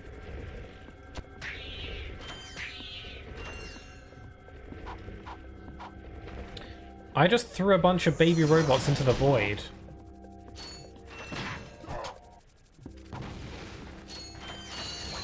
Man, I used to find these little crab guys so annoying. I remember, like, being really stuck on fighting these crab things, because I think I would always just use the wrench in an attempt to save ammo, but I don't know why I did that, because I have plenty of ammo. You know, I have these weapons for a reason, just use them. Okay, I can't reach. I'm gonna kill that thing so it doesn't alert them. Then I'm gonna do a little sneaky sneaky. That's snoozing. Now I could go around them, but I do want the bolts, so... Why are they going the wrong frickin' way? They're really messing that... They're just... Why are you going that way, you silly?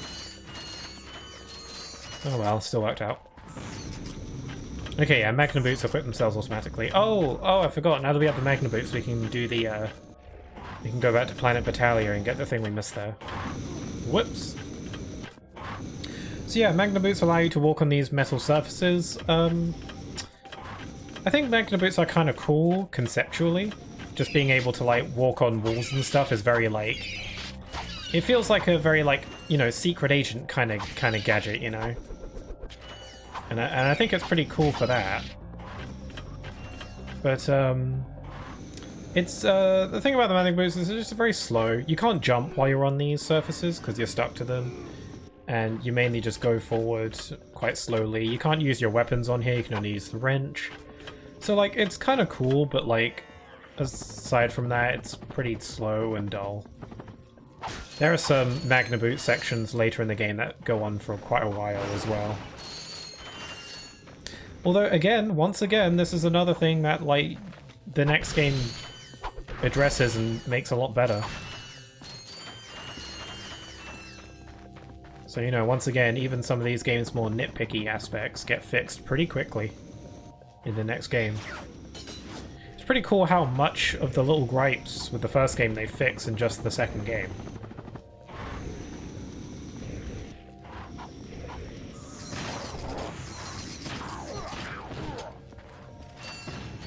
There we go. Man, the Glove of Doom, like, just rip through these guys like crazy.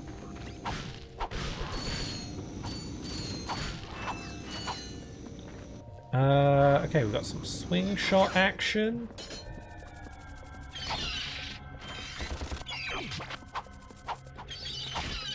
Okay, I thought I had 1 health. I'm good, though.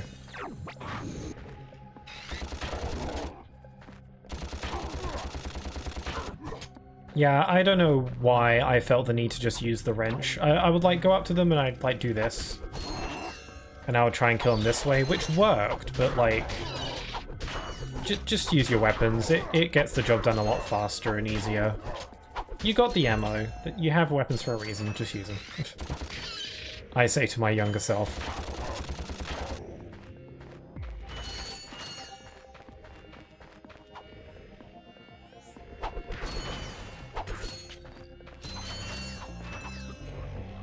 Okay, I'm gonna bomb you.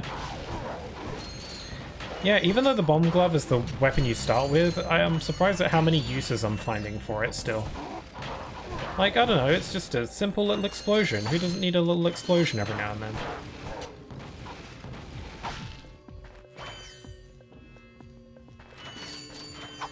Like, the Devastator is like a little rocket launcher, so that's like a better explosion, but it's good to save your ammo for when you need it.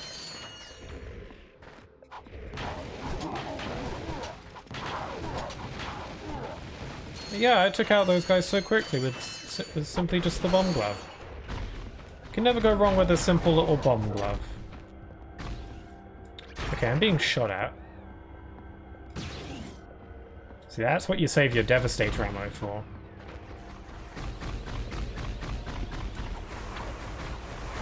Yeah, I remember these ships giving me a hard time because they keep shooting and it was like hard for me to aim at them without being shot at.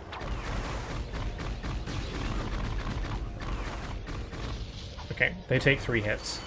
Keep that in mind. Oh, I'm out of ammo. There we go.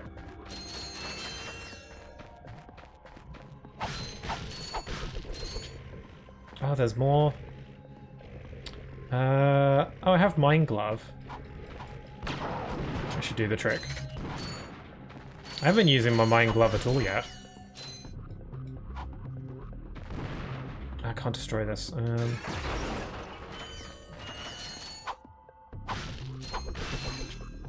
Yeah, I think in hindsight, this level isn't as bad as I used to think it was. It's pretty... It's a bit challenging compared to other levels. But I think that's a good thing. But I think that's why I didn't like it when I was little, because I found it too hard. And, you know, the Clank segment isn't very fun. But again, nitpicks. Hello again, everyone. Supreme Executive Chairman Drek here to fill you in on our progress. We have now found the perfect orbit for our planet, one which will allow for the optimum temperature all year round. However, there is a planet now occupying that orbit, and sadly, for its few insignificant inhabitants, it must be destroyed. That's why we've created this. Yeah, he is a bit evil. Maximus, a device capable of again, it's his means and his attitude. Like, he's like, yeah, we'll just destroy this planet and potentially kill a bunch of people. But it's for a good cause. And let it go! Kaboom! Quite ingenious, really. Once our trained professionals put the finishing touches on our new planet, everything will be complete. Thank you. Goodbye. Now this guy's gonna blow up an entire planet? That's just mean. That's what I've been telling you. Look, I'm still gunning for Quark.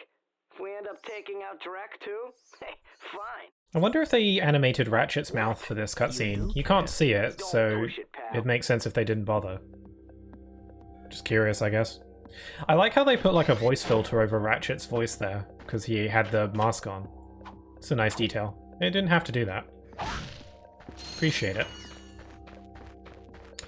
Okay, what now?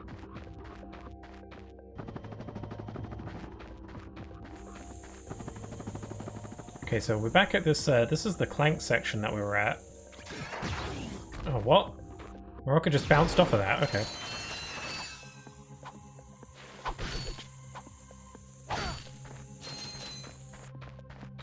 Okay, we got some bombs. Okay, I wanted to see if I could shoot down these birds. These pterodactyl looking things. I don't know if I can. The reticle isn't targeting on them, so they're probably not shootable. There is a gold bolt up there, but we can't reach it. We actually need a certain weapon to reach it. One that I do not have currently. There are rare occasions in this game where like you need a certain weapon in order to collect a gold bolt or something. Usually you need like a gadget or something, or a certain item. There are a couple instances where you need like a weapon to get something.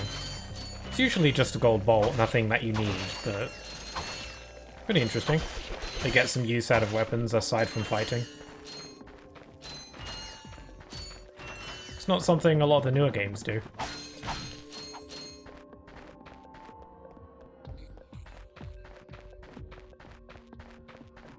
Man, these places seemed so big when we were playing as Clank. With Ratchet, you see how like small they are. Okay, we can get through here. Clank was too small to jump over here, so there's Ratchet. Just a few extra crates, kinda lame, actually.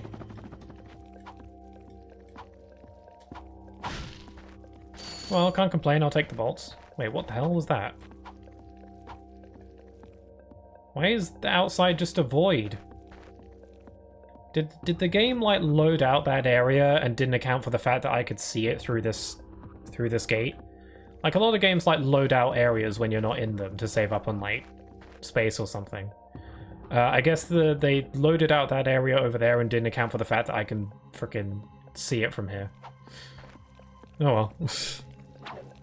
Just a mild oversight. Or it could be a PS3 exclusive glitch. PS3 version is a little bit buggy. Hard to say.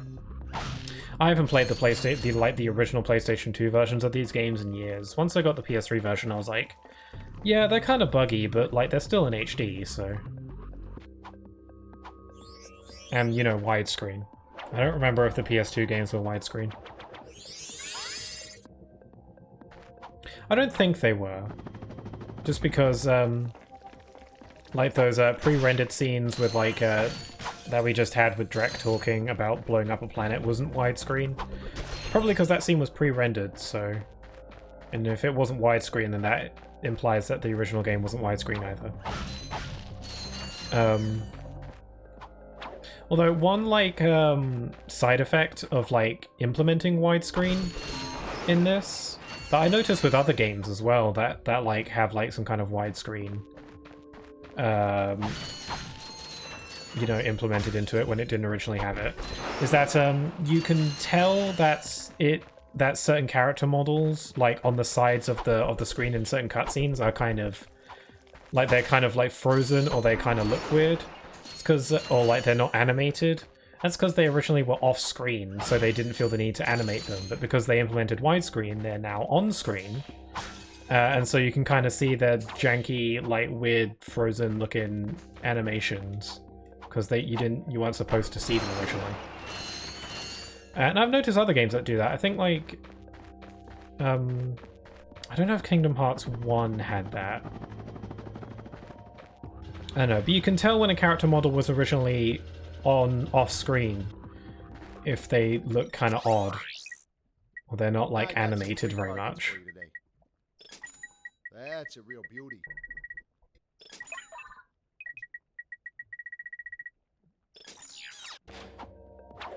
Okay, I think we're done here. Yep, every mission complete. Cool, I never have to come back here again until I want to get collectibles or something.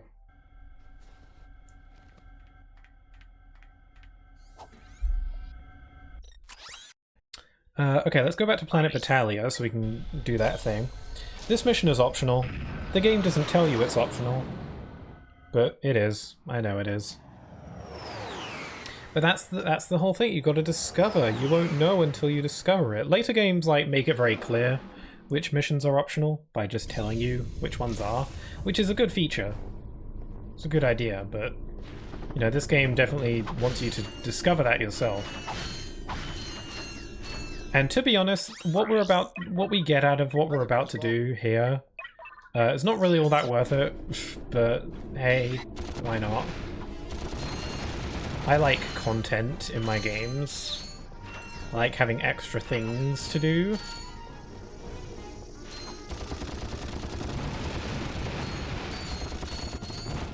Okay, I'm actually going the wrong way. I just wanted to kill those robots real quick. Get some extra money. And take this taxi back to where we need to be. Okay, so we're trying to get here, but we couldn't cross this big gap. Now that we have the Magna Boots, we can! Happy day.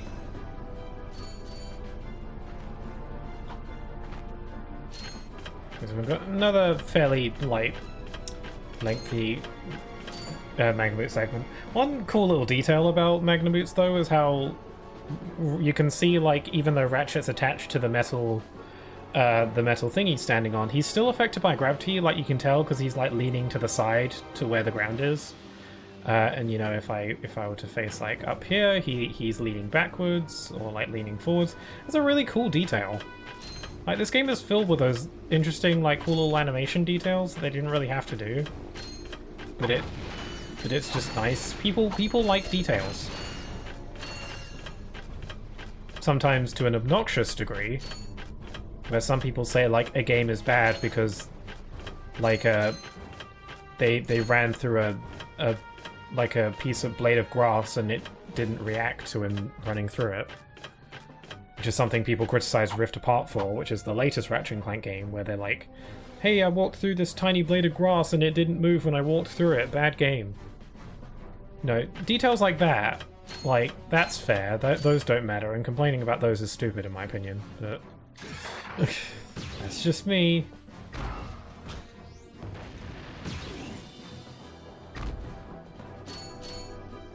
Okay, we made it.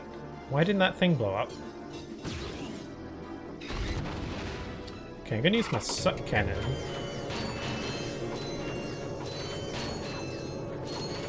I love the effect of the giant, like, whirlwind when you're trying to inhale stuff. Ow! You...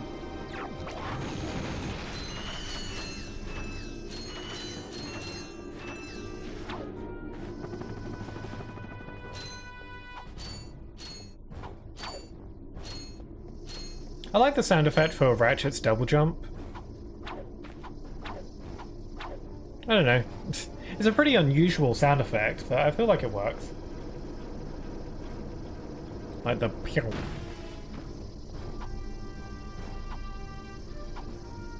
What's this little guy doing? I've been seeing this guy everywhere.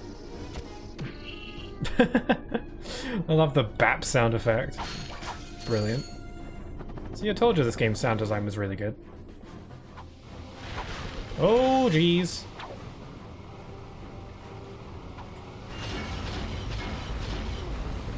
Okay, got a little bit reckless there. Whoop.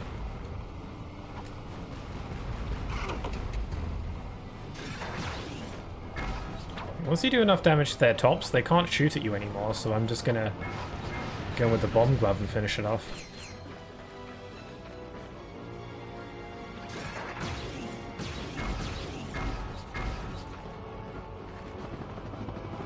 Save ammo. A lot of this game's like challenge with the weapons is just like trying to like maximize your ammo usage and like save it for when you need it. You know, running out of ammo on your favorite weapon is never a good time, so you gotta go try and give, you know, a few weapons a equal amount of attention. You are encouraged to like experiment with everything. Most of the weapons in this game are optional, but almost all of them are. You're encouraged to like try stuff out and see what you like. You're not forced to use any weapons that you don't enjoy using.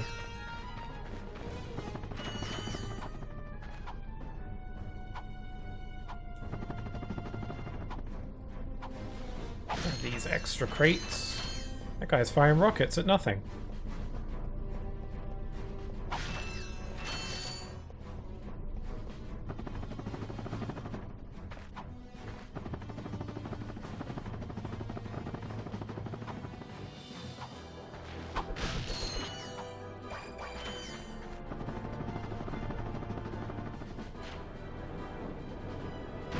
Here we go.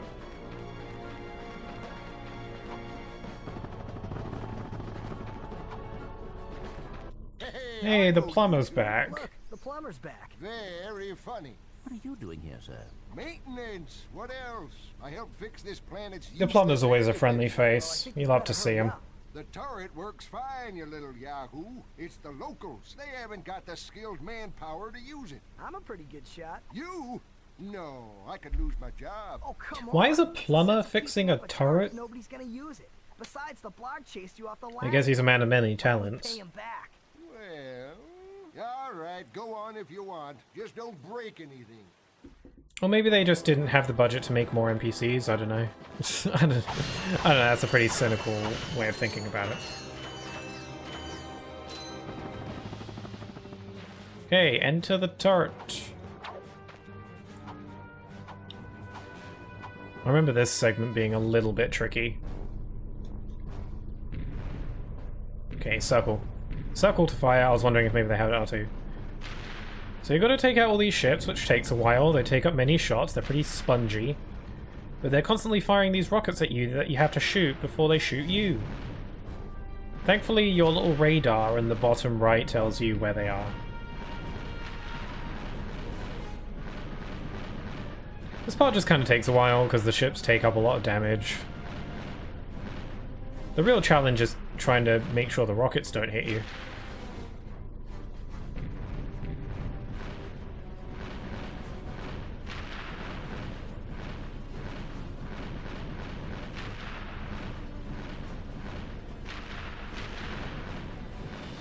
we go, one more. Yeah, it's pretty simple.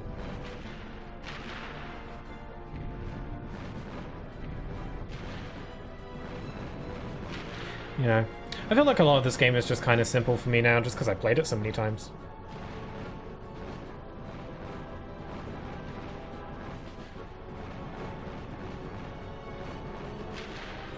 Oh, sorry I've been quiet today. Work is super busy, but it's been nice to listen to you. Oh, thank you for listening.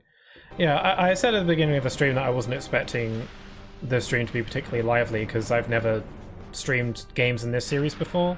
And typically when I stream a new series for the first time, it's not particularly lively because I haven't, like, established it, I guess.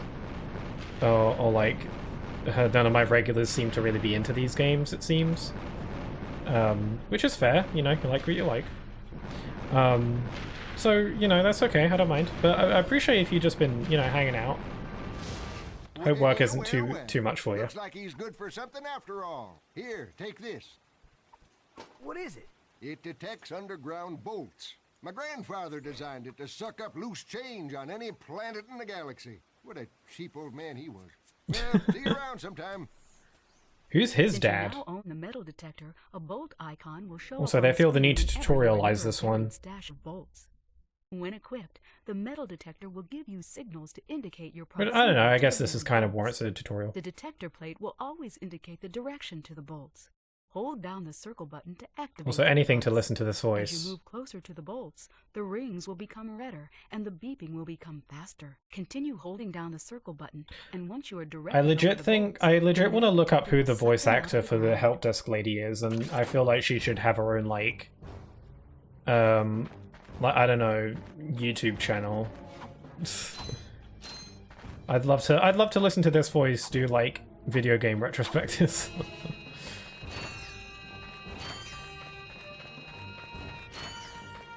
But yeah, we got the metal detector. That's all we get from doing this optional bit. It's an optional gadget. It's not even that great. Because, like, you can get... It allows you to get bolts from underground in specific areas where this little, like, bolt icon flashes on the bottom right. But, you know, the bolts you get from it isn't even all that much, so it's not really that useful, to be honest. I just kind of got it just to get it. I'll probably use it whenever there's a bolt icon, just for the little bit of extra money. But it's really not that big a deal. Very skippable. But, you know, get it anyway, because why not? There aren't that many metal detector spots in the game. Kind of feels like a bit of an afterthought, but I don't know, the idea is nice. The idea of having a metal detector to find extra bolts is I like that idea. I don't think they ever bring that idea back, though. I don't think they bring the metal detector I back got some great bargains for in later games or anything similar as far as I recall. But there are plenty... Bolts is never really a problem in later games. Like, there are plenty of ways to make extra money in later games. Okay, is there any other places where I haven't found everything? Hold on. Let me check my missions list. Can I check my missions list, or do I have to do that from the ship? Oh yeah, okay. So the next main planet that we're going to is Hoven, so that's all complete there, all complete there. Everything's done there, everything there, everything there. Yup, yup, yup. Oh wait, we still need the Raritanium, but we don't have it yet. And yeah, Planet Hoven, here we go.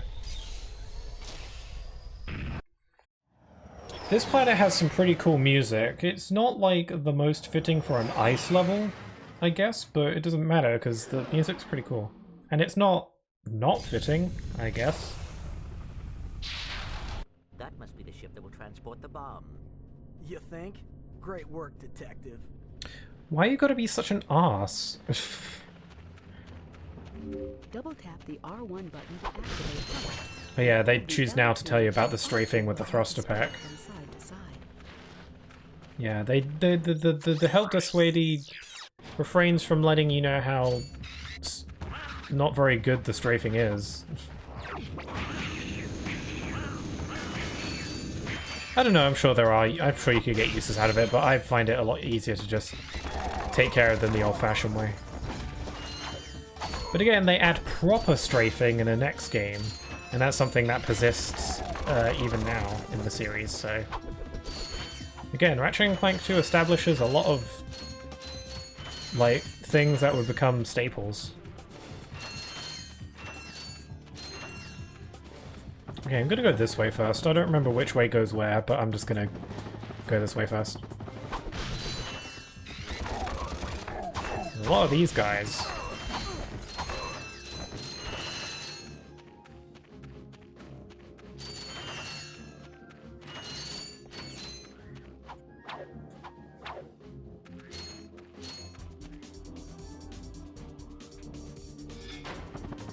Yeah, the music feels quiet on my end, but I don't know if that's the case. I don't think that's the case for your viewers. Could be that the sound mixing in this game just isn't that great, or it could be my headphones. I don't know. Okay, there's another metal detector spot. I'll just go ahead and utilize it. Again, you just get some chump change. But I don't know. Okay, using the metal detector on ice with ice physics, not very fun, I will say.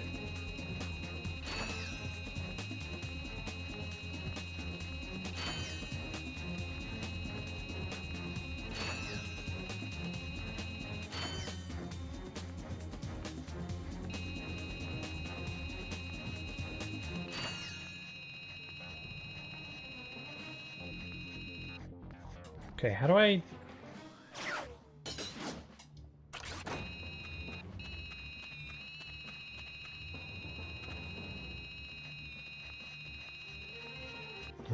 Where's it pointing? I can't get up this slope. Yeah, I can't make it up there. Oh, whatever, I don't care that much. I'm out of here.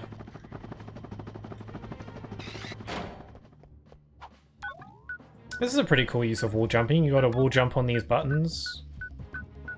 They never really do much like that with wall jumping. Wall jumping in the Ratchet & Clank games is super simple. It's very situational. You can wall jump off any wall, really. But it's never really, like, needed or useful. Aside from, like, points like this where it's very obvious that you need to wall jump there. And yeah, it's very situational. But I don't know, this is a pretty cool use of it. They have these buttons that you got to wall jump on. That's pretty interesting. They don't really do much of that any other point in the game or in future games, but I appreciate it. Can I get over there? I wonder if my swing shot will reach that if I, like, glide over. I'm not gonna risk it. Yeah. Oh, I'm kind of curious though. I don't really want to be over there quite yet, though, but I'm curious. I want to see if this will work. Nope. Too far.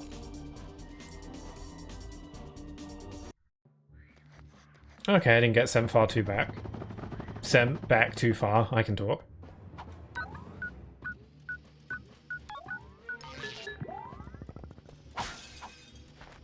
I had to try it. Full science.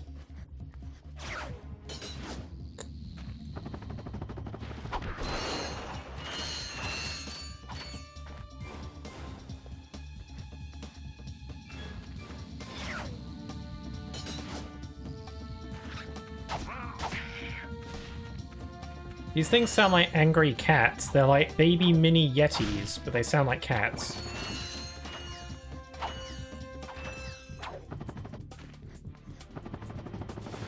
Oh, crappy.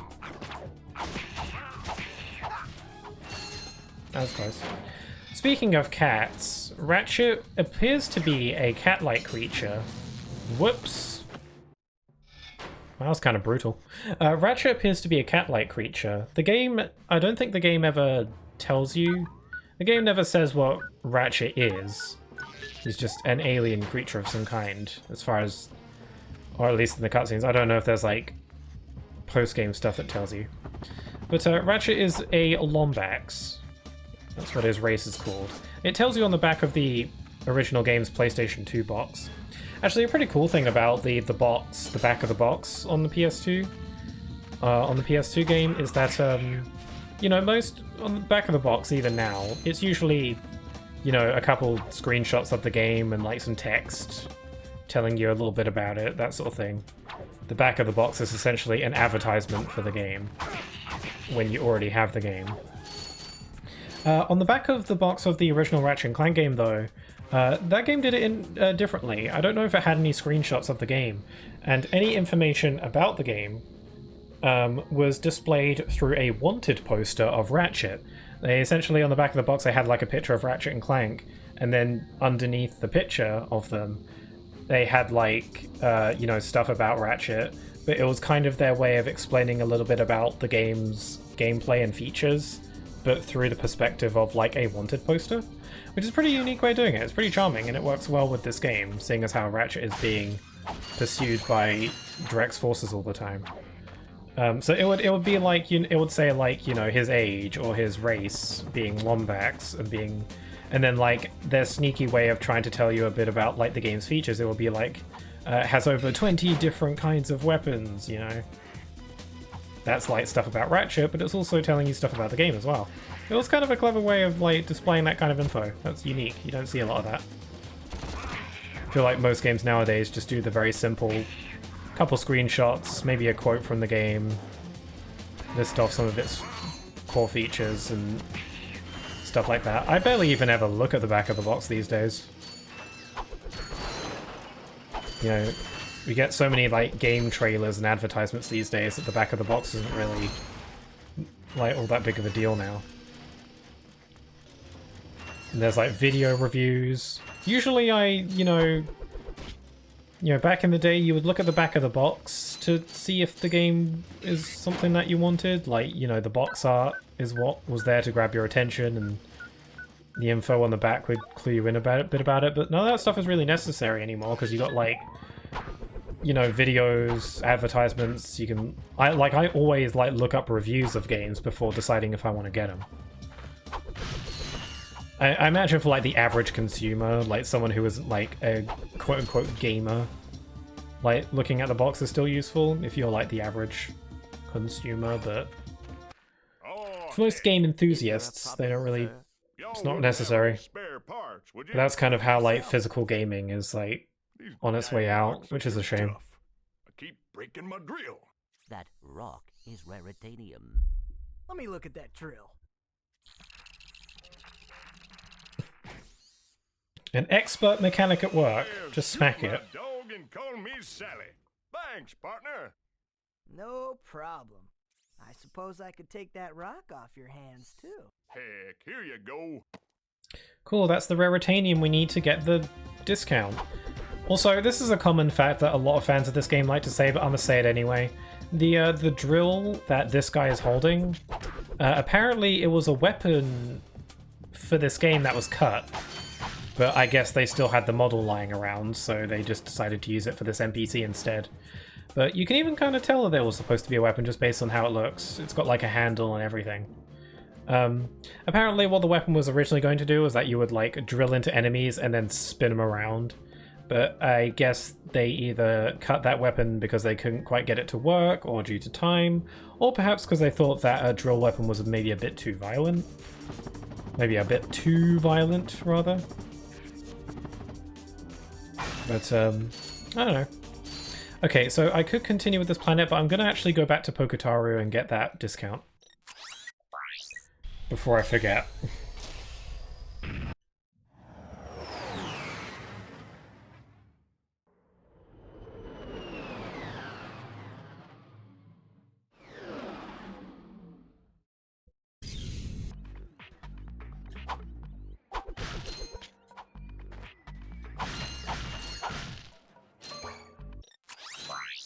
Okay, so thankfully there is a teleporter which takes you back to the sewers, and the developers had the foresight to make this teleporter just take you to where the NPC is, instead of having to go through the whole segment again. Again, they're really good about backtracking in this game. It's like, considering this is the first game in the series, they do backtracking in this game really well. Okay, we can get the thing. Perfect! This is precisely what I need. You will bring me more raritanium. You can't be serious. Well, I tried. Yeah, it's a little buggy. The Persuader I still feel like... illegal black market Yeah, it's an illegal black market device. con vendors into giving big discounts. We at Gadgetron trust you not to take advantage of this unsupported product. Even the Gadgetron help desk lady is like, don't use that. Yeah, this device is illegal. We're going to use it anyway. To, like, get discounts. I do find that kind of funny. It's kind of like the Ratchet & Clank series always has, like, that slight bit of edge to it. Where Ratchet is not above buying illegal weapons and upgrades. He kind of does it all the time in this series. It's kind of funny. Like, yeah, that gives us a little discount on weapons, I think. Not on ammo, but on weapons. Yeah, so this was originally 7,500, now it's 5,000. I'm gonna buy the Visibomb gun, because that's useful. And I don't know if I should buy the drone device or the decoy glove. I'll buy the decoy glove because it's funny. And that's all I can afford. So the decoy glove it's barely even a weapon because it doesn't really do damage really unless you upgrade it. But basically you throw down one of these and it'll create an inflatable duplicate of Ratchet that will distract enemy fire. But it can only take in so much damage before it disappears. I think maybe that explosion does damage, I'm not sure. But yeah, I don't really use this all that much. It's you know, it's kind of funny. But yeah, I don't really use it. It's not that useful. It's a novelty weapon for the most part. It does have, that's not to say it doesn't have any use. It's actually really useful for glitching out of bounds. Which I might show off, but going out of bounds is freaky to me. Anyway, the other weapon I got was the Visibomb gun. Which is a weapon that allows you to fire... It's similar to the Devastator that allows you to fire a really powerful rocket, except this time you can control it yourself in a first-person fashion. So it's not that much better than the Devastator, really, because the Devastator has some pretty impressive range as well. The Visibomb gun can be useful for like sniping, I guess, but you don't need it. You can get around without using it. I'm going to quickly go back to Planet Auxon, because there is a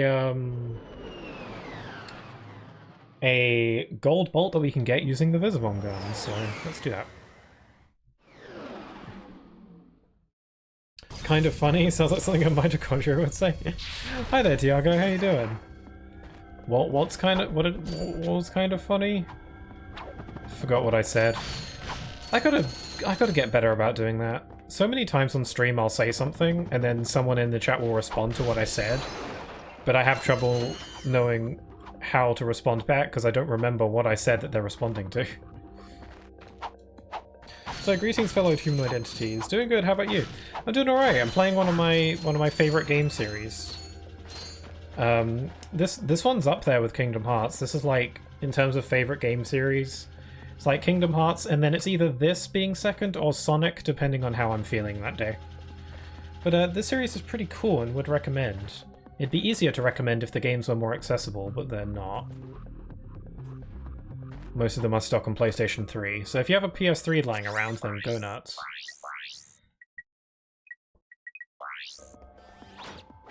Don't worry about it, you said kind of funny. The Ratchets and Clank, yeah. Okay, so we can go... Whoops. So we use the Visibomb gun to get this gold bolt. I've forgotten how exactly I accomplished that, though. We have to blow up this wall so we can get in there. But there's another opening, and I forget where it is. Let me just look around for a sec. Is in here?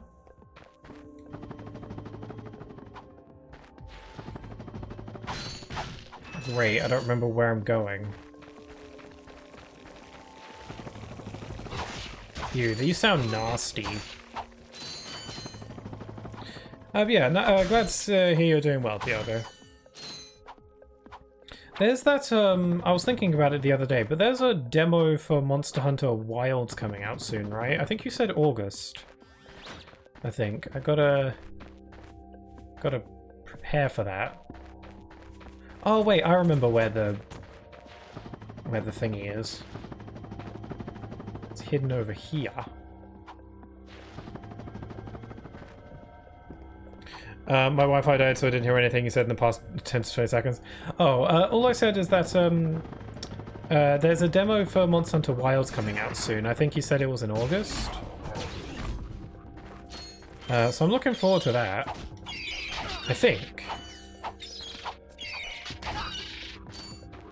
My Wi-Fi is just dying forever. Oh, sorry about that.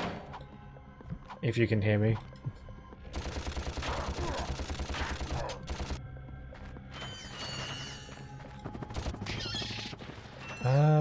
Which way was it?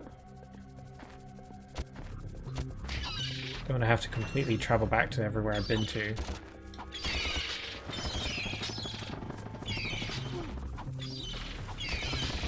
This is just supposed to be for a gold bolt.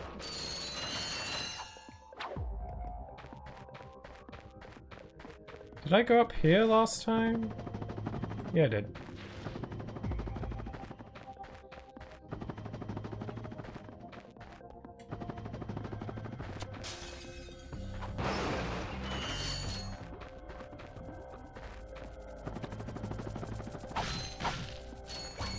I think I might have took a wrong turn. Whoops. Taking a lot more damage because I'm just trying to like speed run through this. Oh, this is a metal detector spot. Huh. Crap!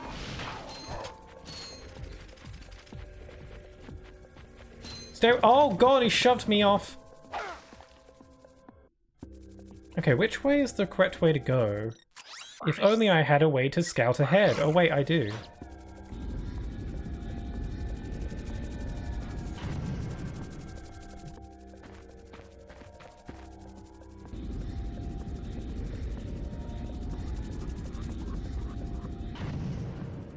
Okay, I think I'm supposed to go this way. Oh wow, there's a lot of these flying guys now. There used to be a lot of crab enemies over here. Got no sound or audio. My Wi-Fi is full. Best of luck with the stream. If my Wi-Fi decides to come back, I shall return. Cool. Actually, I'll leave a message in the chat for you.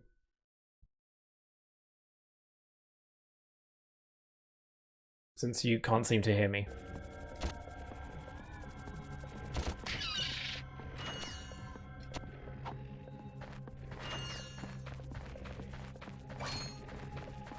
I didn't realize that some of the enemy placements were different on returning to planets you finished already. Okay, is this even where I'm meant to be? Can I skip this by like swing-shotting up here?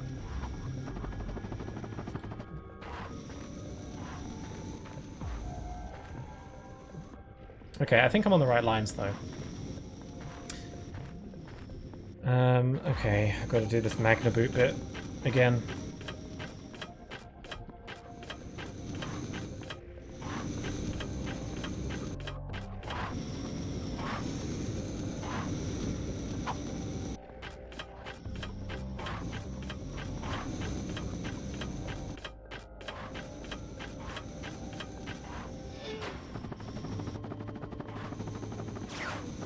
Whoops. Ooh, that was close. I like to try and skip some of those Magna Boot bits as much as I can sometimes.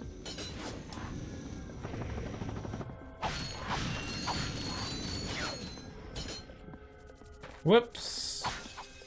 Leave me alone. God, there's so many of these little bird things. Ow. Okay, this is what I was looking for, I think. Wait, isn't this supposed to be open? Whoops.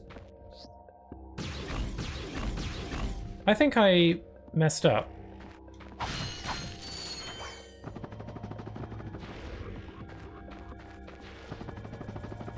Excuse me. Yes, it would appear that as though I have messed up.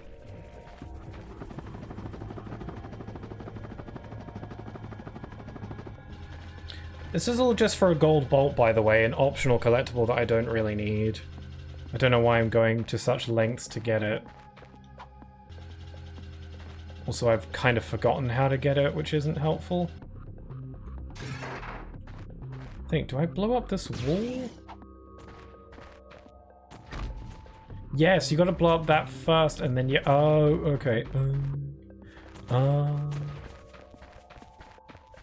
Okay, you gotta blow up that, and then you gotta send in your rocket from this side. And then blow up the metal wall that I was just at. Right. I knew how to do it, but I didn't remember how exactly the details were, so here we go. So essentially we've got to fire a rocket through this tunnel, but it's a little bit tricky to control because the controls are a little bit inverted. Like the up and down is inverted, but not the left and right. And it's a little tricky. But it can be done. I've only got 4 ammo left, so I've got to do good.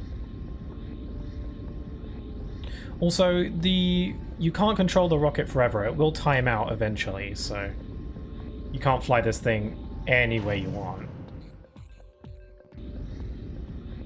Okay, I think I'm nearly there.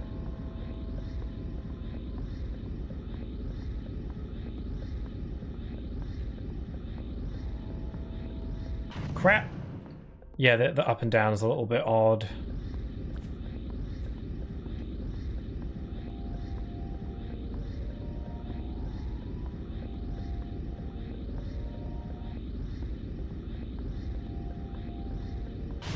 There we go. Okay, now I can go back to that other place and get what I need. I gotta go all the way back. This is all for an optional collectible. I was going to refrain from saying what gold bolts do until I got to that point, but it just occurred to me that I'm not really going to get much use out of them. Actually, no, never mind. Actually, scratch that. I think I will save it for later. On the edge of your seat. Whoops. Oh god, I'm dying.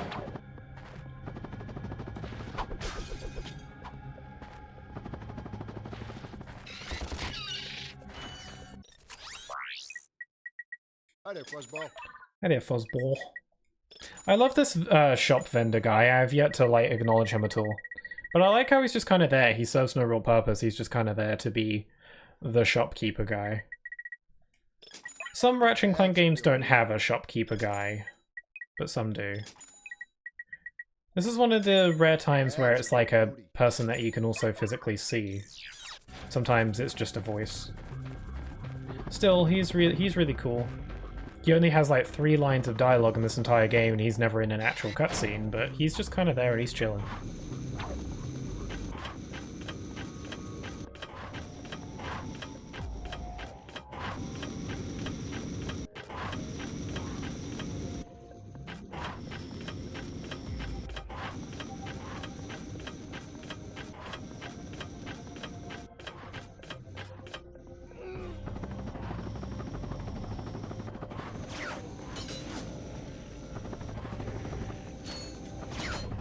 Okay, I know where I'm going now.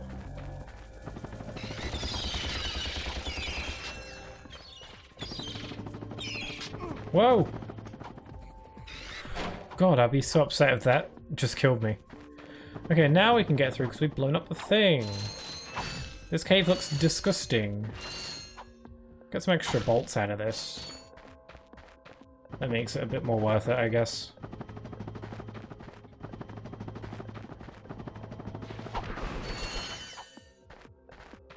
Pretty cleverly hidden secret, though.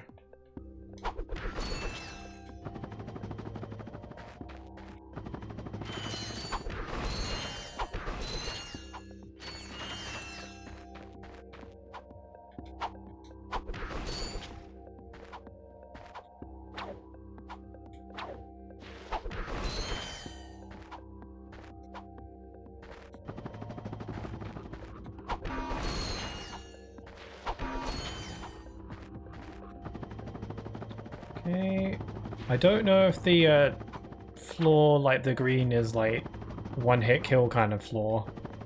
Rather not find out. There we go, we got it.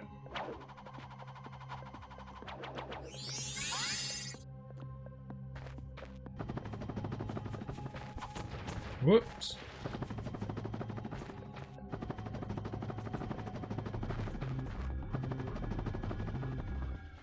Okay, hopefully I never have to come back here again. Yeah, I found everything, so I never have to return. Okay, let's go. I went through a lot of trouble to get that.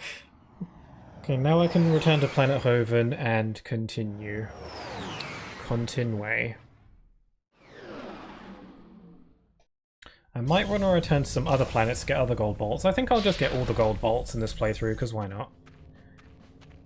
Like, that one there I just did was probably the one that's the most hassle. Or at least one of the more hassle ones. And, you know, it wasn't that bad. Whoop.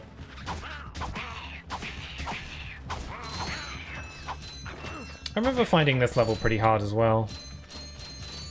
I feel like the game does a pretty good job at scaling up the difficulty. Because it's not like this is like an RPG where they can just like make the enemies' stats higher to make the game harder. I mean, they kind of do that, I guess. Some enemies later in the game take more hits to kill than others. You know, you gotta design the levels so that they're harder, which is a bit tougher to do. In some cases. But I feel like this game has a pretty decent difficulty curve. I wouldn't say there's like any drastic spikes in difficulty. Whenever the game does have a difficulty spike, it feels like an appropriate time to up the ante.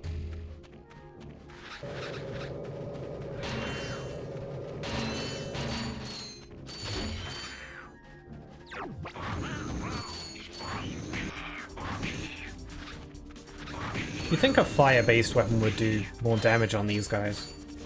Still takes 2 hits.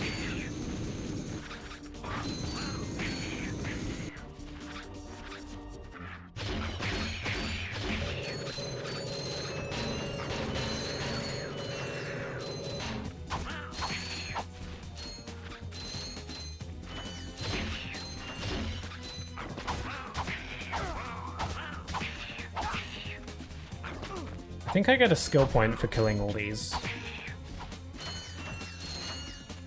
No?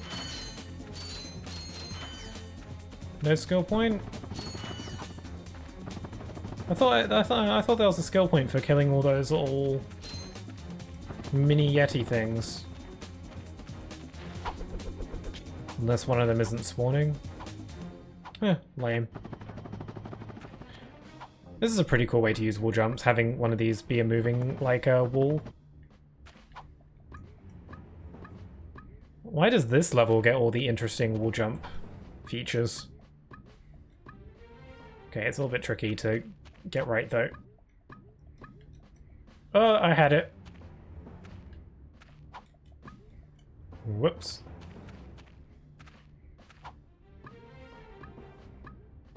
There we go. Yeah, it's a pretty interesting way of using a wall jump. I haven't really seen many games do something like that.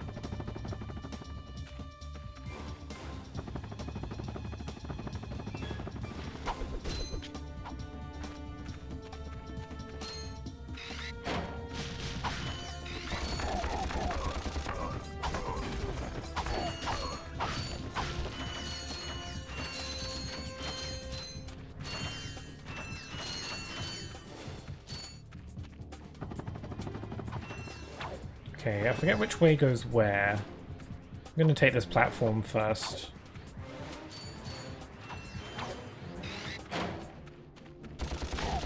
God, there's so many of them. My good old blaster, still doing a good job though. Very, very trusty weapon. Most Ratchet Clank games have, like, some staples with their weapons. Like, every Ratchet Clank game has a blaster equivalent or a bomb glove equivalent, you know? And they're usually the weapons you start with. Every Ratchet Clank game has them.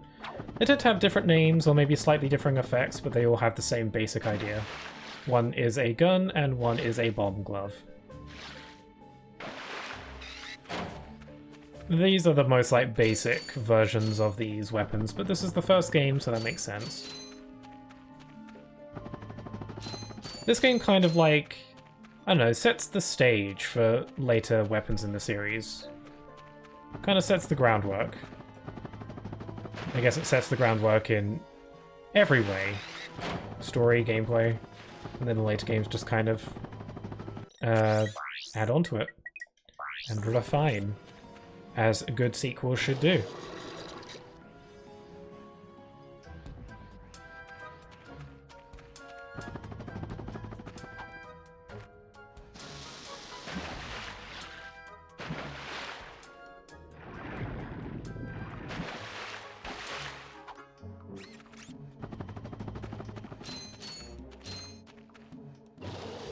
Okay, we've got another Hydro Displacer puzzle, quote unquote. I mean, a lot of the puzzles in this game are very simple, but I think they're supposed to be. Puzzles isn't this game's, like, focus. Like, a lot of games do have, like, light puzzle solving like this, and, you know, it's light puzzle solving for a reason. Again, the puzzles are just supposed to, you know, have you slow down, take a break from the action. I think it's a good idea to have stuff like this. A lot of the later games dial back on this sort of puzzle solving stuff. I mean, they still have it. They still have some puzzly platforming segments here and there. But it's something that definitely becomes less prominent as the series goes on.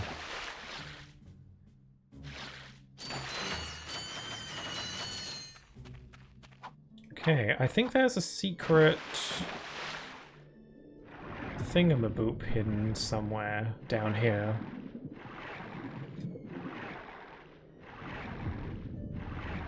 Yeah, having the O2 mask to breathe underwater is great. Okay, the water level wasn't high enough, so if we go up here... Whoop.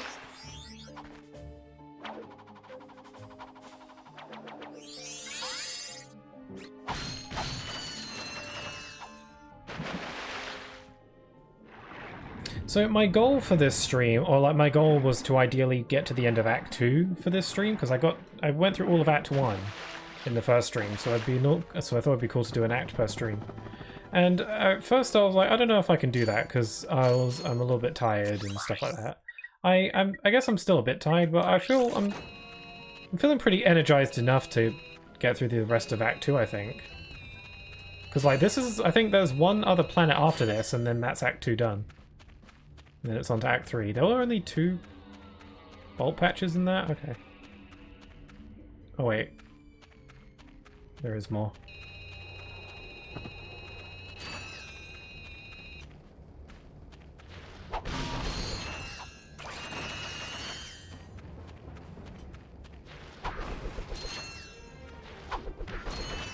The ability to throw Ratchet's wrench is such a good inclusion. Not only does it allow you to like hit enemies from far away, like the wrench should, combat-wise, should be a last resort. Or if you're up against fairly simple enemies that you're confident you can beat easily. But the wrench's main like benefit is being able to hit crates and stuff, and it's good that you can throw the wrench because that means that you can detonate those exploding boxes without getting hurt. Also, the Omni Wrench has like some kind of magnet feature that allows it to magnetize bolts towards you when you throw it to them. Which is another handy little feature. Not necessary, but it's pretty handy. That's something that persists throughout the series, I think.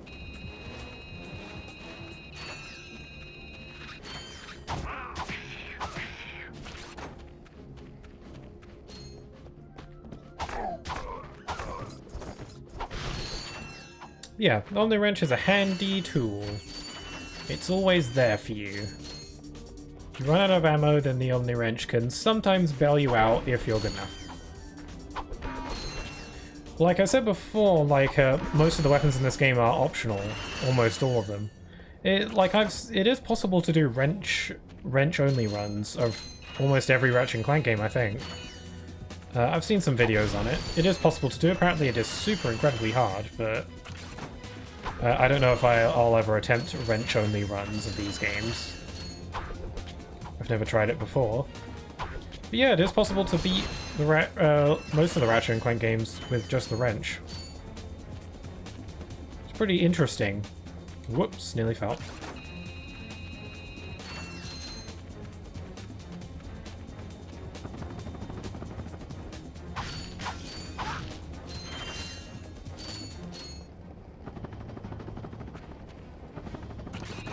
Okay, here we can get another upgrade.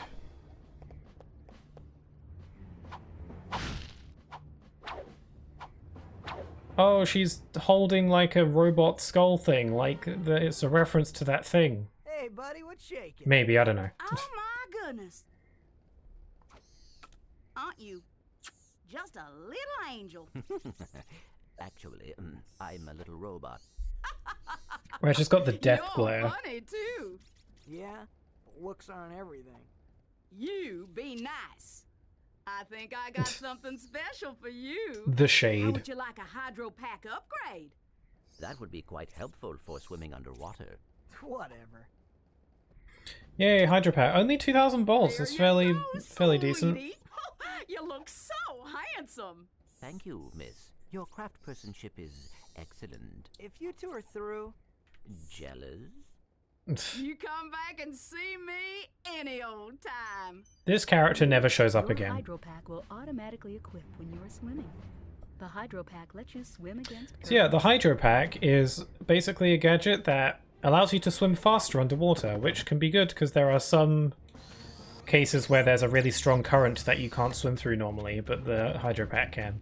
Though to be honest, the Hydro Pack is very underutilized.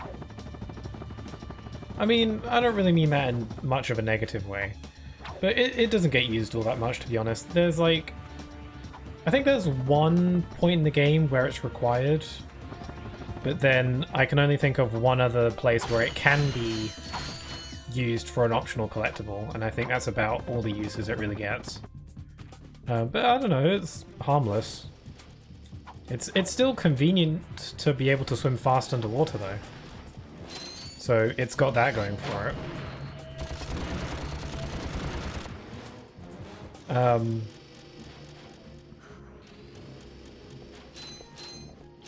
Yeah, pretty neat. Pretty neat.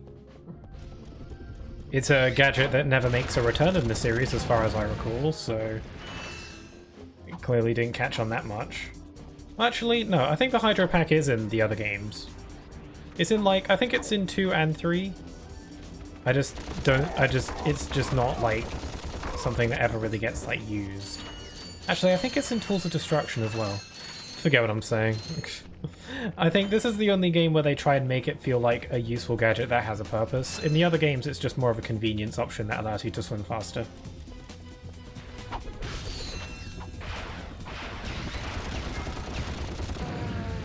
But hey, again, being able to swim faster is nothing to scoff at. It's pretty handy.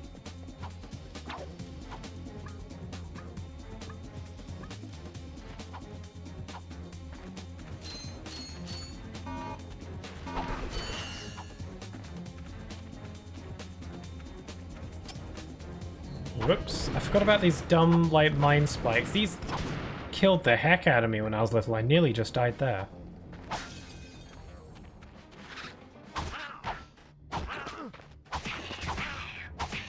I'm dying.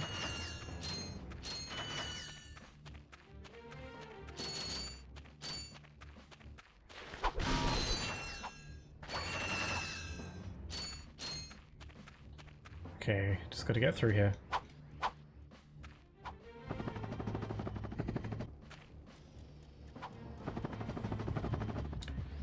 Low on health. So we're right next to the bomb that we're here to destroy.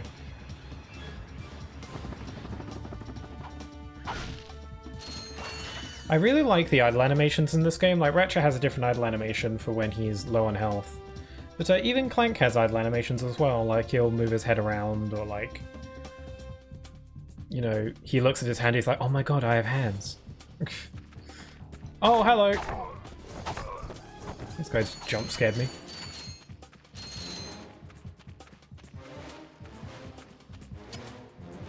No, leave me alone!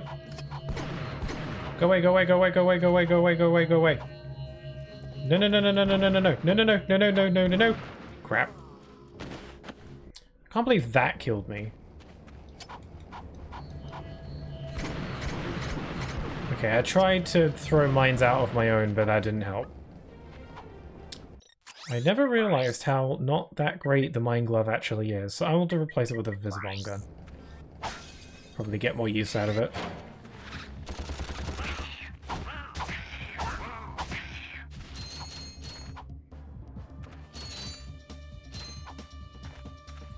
I ain't got many bolts. Only 6,000.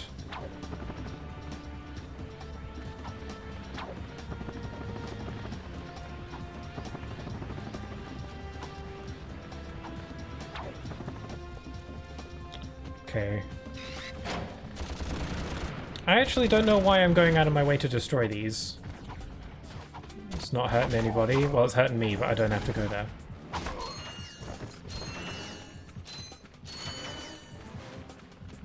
Oh my god, why? Oh, there's so many. I'm gonna send out some of my little minions. Not only do they kill them, but they also kill the frame rate. Oh, hello.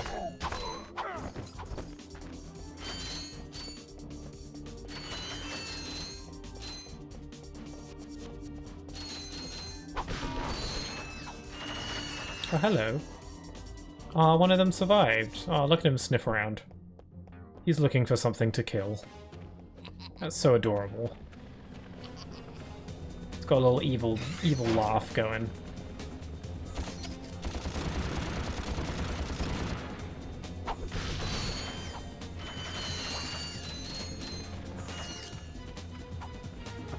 Oh yeah, so earlier I mentioned that the wrench can be thrown, and that's pretty cool.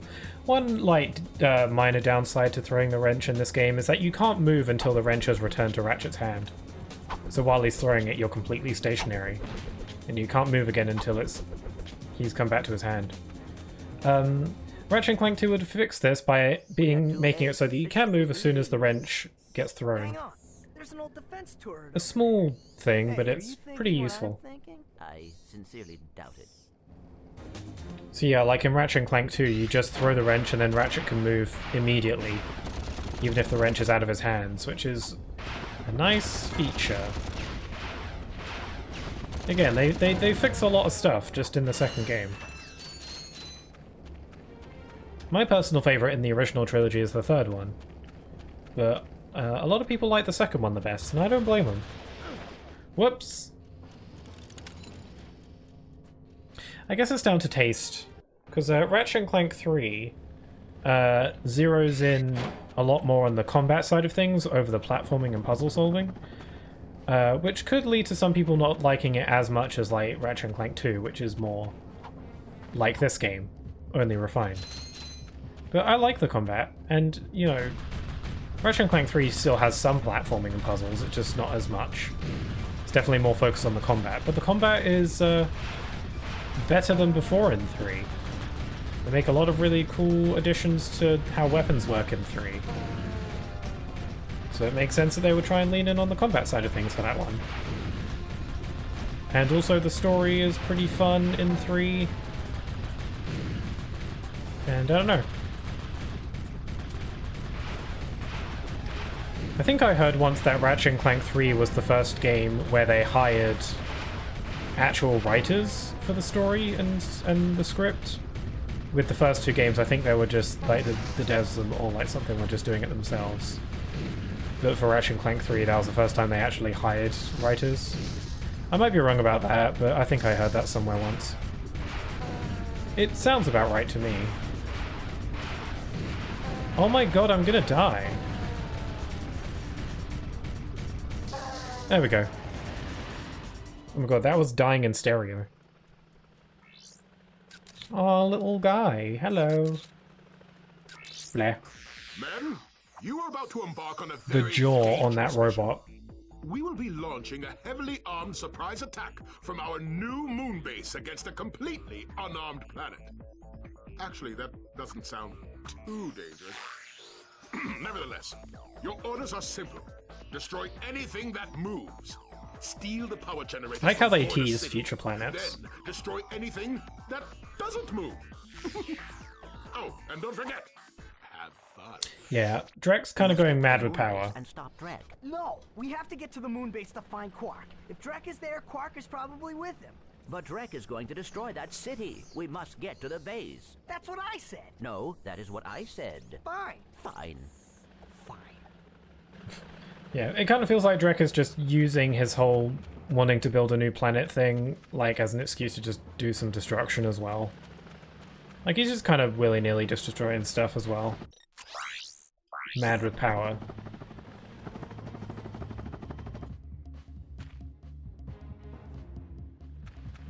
I thought the music went away for a sec there, it's just really quiet. There it is. Yeah, I think that's everything here. Now that we have the Hydro Pack, there's another gold bolt I want to collect, now that I think of it. In Blackwater City? No, actually, you'd... Navalis first.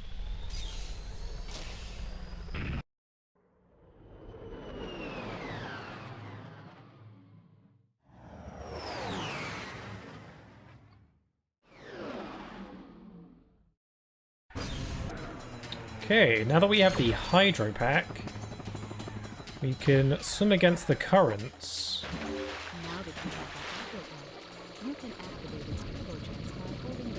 Well, yeah, that's basically what I was saying.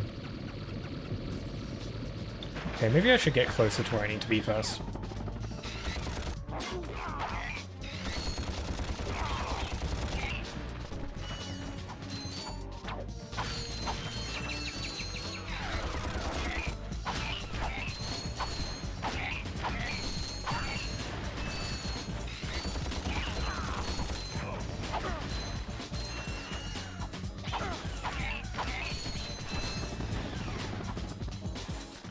Okay, so there is a gold bolt hidden over here. There's a current that you can swim against, but now that we have the Hydro Pack, we can. This is just for a gold bolt. But still. There's also another underwater-themed gold bolt that I want to collect in Planet Rilgar. That one doesn't require the Hydro Pack, but it's more convenient with the Hydro Pack just because of the speed boost. Oh, I forgot there was like a whole cavern here. I kind of thought that it was just like the gold bolt was just sitting here, but no, I forgot there's like a little cavern section that you can go through. It's not even listed on the map.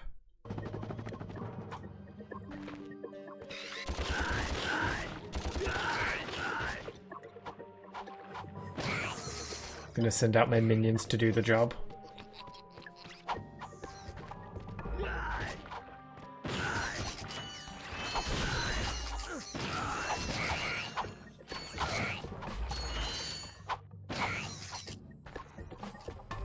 Okay, because this this area isn't listed on the map, it means I might get a bit lost.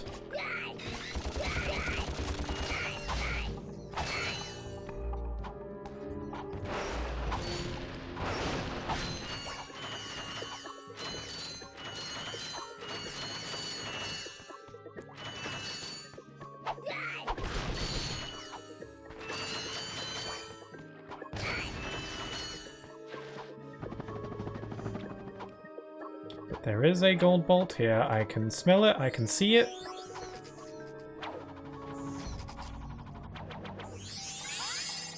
I can hear my little robots jumping away down there.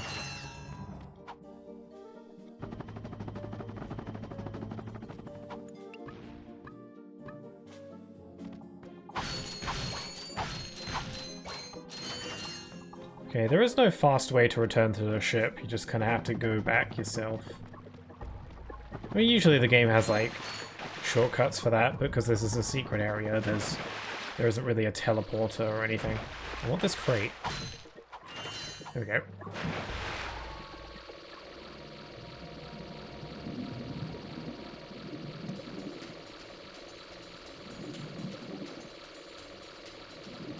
Yeah, getting around with this is a lot easier. Apparently there was a cut, like a scrapped idea, like I said earlier, that the Hydro Pack doesn't get a ton of use. And it's possible that it was going to get more use, but then, like, some aspects of it were cut. Apparently, I don't know if it was for this game or if maybe for one of the other games. I think it was for this one. But apparently they were planning on adding, like, rockets onto the Hydro Pack so you can attack enemies or blow up obstacles underwater while you're moving. like attaching like torpedo launchers onto it. Which is a pretty interesting idea, but they had to cut it, maybe for time, or they just couldn't find a good use for it, or whatever. It's something that they never implemented. Underwater stuff is kind of fizzles out after a while. Where am I going? I think I'm going this way. But yeah, underwater stuff kind of gets less and less use as the series goes on. Some of the newer games don't even have swimming at all. Which is fair, it's not like, you know, it's like underwater, wow, what a hoot. Typically underwater levels aren't exactly the highlight of most games. So I can understand that. Still, I kind of just like it for the variety.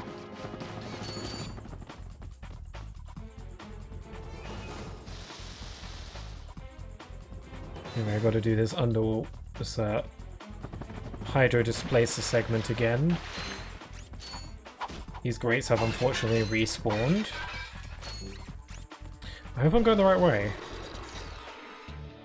The room I'm trying to get to is a room I went through when I was in this planet the first time, where we had to like run away from the rising water. I'm trying to get there, because now that we have the O2 mask, there's a secret that we can get there that we couldn't get before because we would have drowned. But now we can get it. Also, the Hydro Pack helps. It mainly just speeds things up.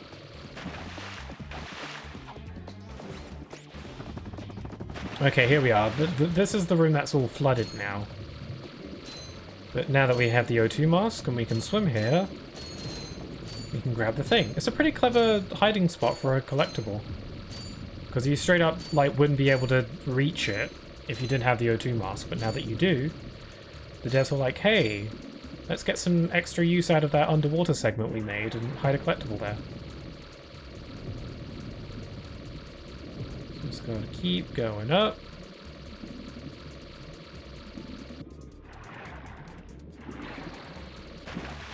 And here it is. I always thought that hiding spot was really clever.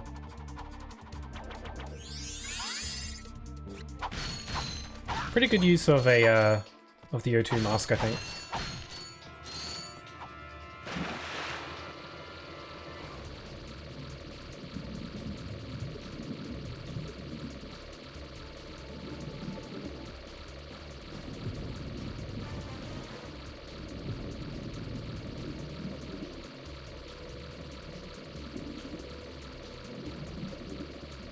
Yeah, the Hydro Pack really just speeds this up.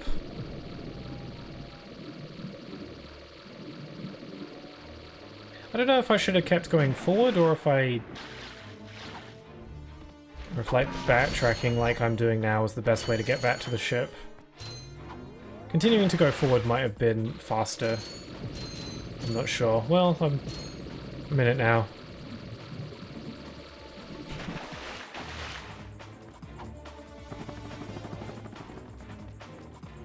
Man, the music here is really good. This is a very iconic piece of music.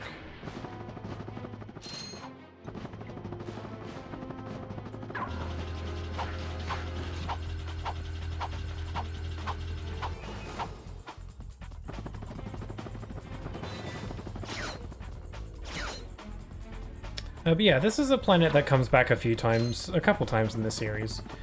It comes back in Ratchet and Clank 3, but like a lot of planets from Ratchet and Clank 1 end up show up again in 3, because that entire game is very, you know, it calls back to the first game a lot.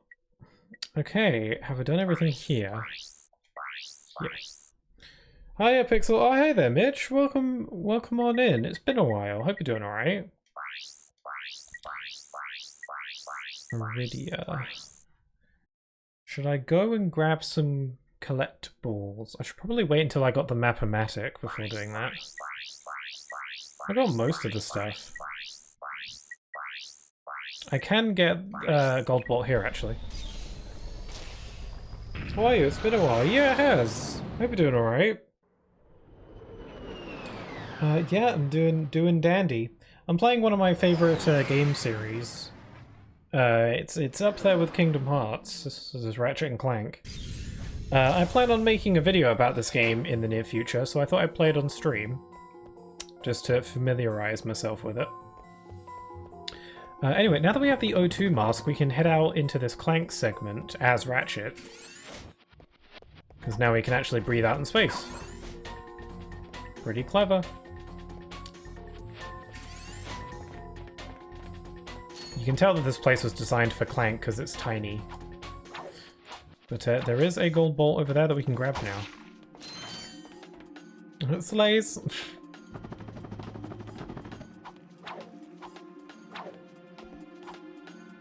We can grab this.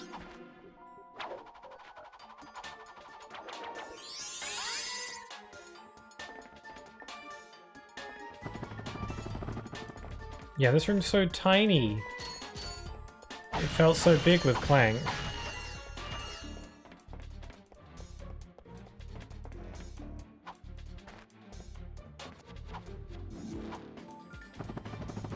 I think I'll save getting some of the extra gold bolts for when I get the Map-O-Matic gadget, which reveals secret areas on your map. It's pretty late in the game though, which is understandable because I think it's a pretty good idea to give you a gadget that tells you where secrets are near the end of the game, just in case you want to do some last-minute cleanup. And you still have to figure out how to get to those areas. Anyway, let's go. This is the final level of Act 2.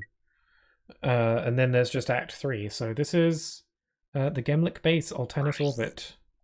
This is the final level of Act 2.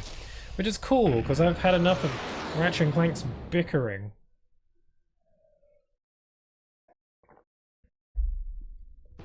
It is time to begin your new assignment. Ah, a photo op by your shiny new shuttle. Terrific idea. Oh, you really are an idiot. What? You are to take that shuttle to the moon base and ambush those two miscreants when they arrive. Oh, yes. Who are they again? Those two!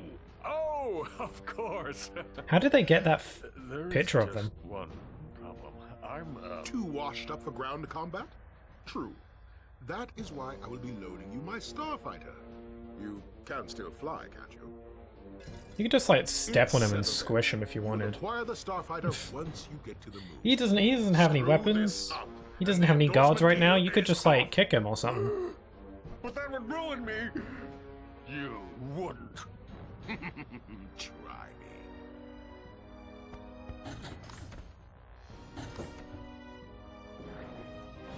Couldn't I give him a bigger shuttle?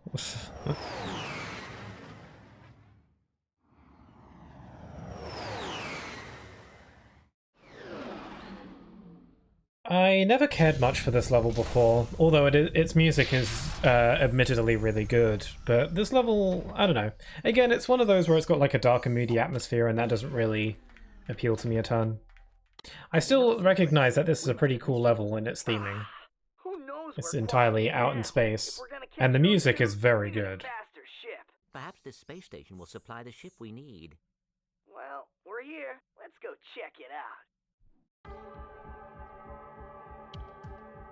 Just this one like view is really cool. Again, they're doing that thing that where when you start the level, they kind of do this like establishing shot of the level ahead of you. And a lot of what you see in these shots are places in the level that you go to later. You can even see that there are some crates over there.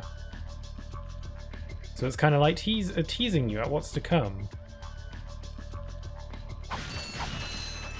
It's pretty cool. It's something, that like establishing shot thing is something that the series still does today. It might not be as effective as the old games, hard for me to say. But I'm glad that stuff like that still sticks around. There are no new weapons. I could afford one though. But I might want to save my money. I'm gonna buy the Walloper because why not?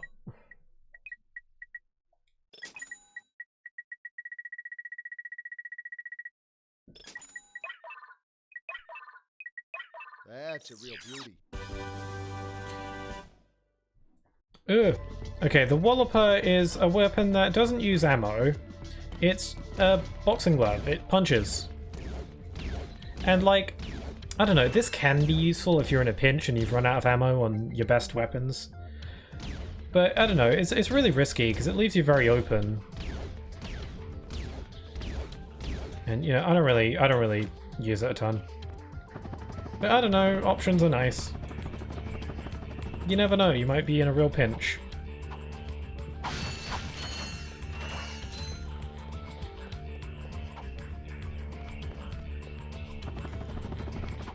Okay, we've got some guys.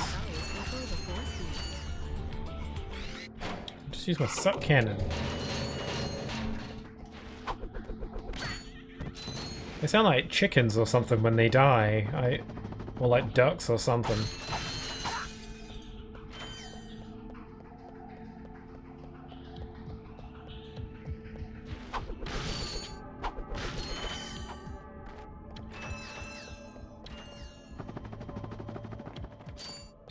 Okay, as the magical lady voice of wisdom was saying, we got to destroy these with either the Devastator or the Visibomb gun. Again, this is a pretty rare instance where the game requires that you have a certain weapon to progress.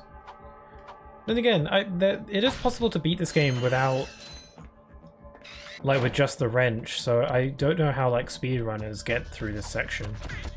Or, like, how you get through the section on the wrenchless run, because you need to blow up those towers with either the Devastator or the Visibomb gun, so I don't know how they do it. I'm kind of curious about that. Maybe they say because it's not like an enemy, it doesn't count. So they just use it anyway. I don't know. That doesn't sound right to me.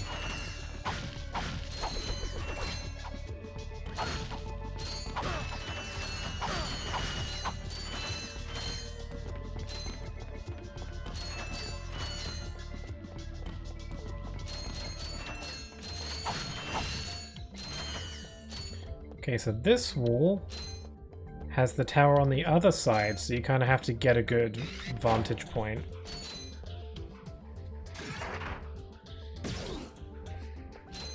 I got stuck at this bit when I was younger. I just could not figure out how to get through there. You just gotta get a good vantage point and then shoot from farther away.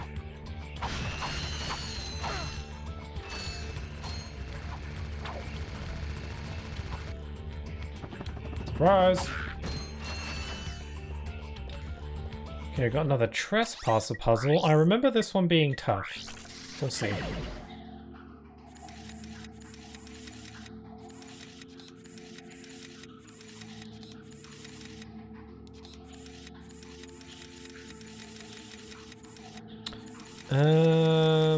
I am confusion. Oh, there we go. Yeah, that's one of those puzzles where I used to just, like, mess around with the dials randomly until it worked. Which was a winning strategy sometimes.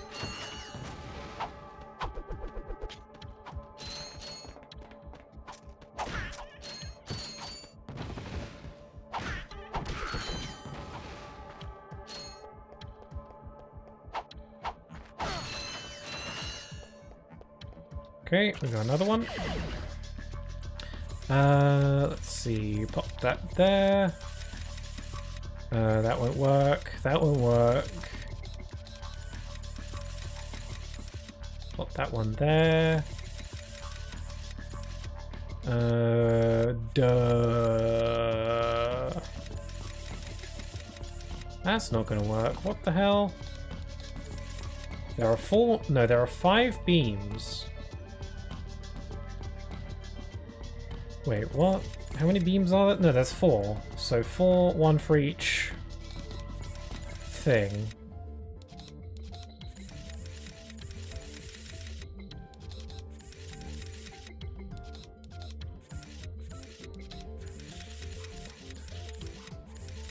That doesn't fit there. There we go. Just had to use a little bit of my brain. Whoop!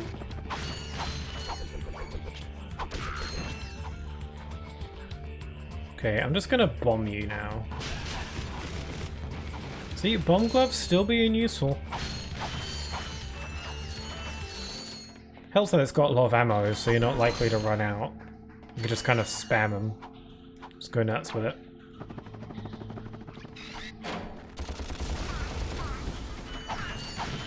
Yeah, so, like, some Ratchet Clank, some of the later games, it feels like the bomb glove in this game is a weapon that's, like, decently useful throughout the whole thing. It gets kind of outclassed, but it's good in a pinch or in certain situations. I think it's not really a problem, but one thing that like other Ratchet Clank games have is that because of the way weapons work in the later games, weapons after a certain point in the game just become absolutely useless. For them, well, not completely, but they get a lot of weapon, like early game weapons in later Ratchet Clank games end up being really outclassed or just really useless because of the way enemies and weapons work in the later games. Which isn't like a problem, because I think it's a necessary trade-off, I think, considering how weapons and enemies work, but it's interesting to go back to this game where, like, even the earliest weapons in the game have uses. It's like you're building up an arsenal that you get to use throughout the whole thing.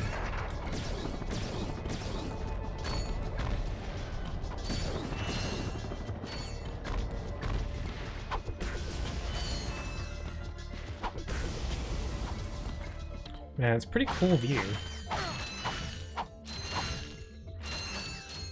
I think that planet down there is a planet that we actually go to in a bit. I think it's that one. One of the planets around here is a planet that we actually travel to. And that's pretty cool. I mean, maybe all these planets are planets that you go to. I don't really know. I don't remember what they look like.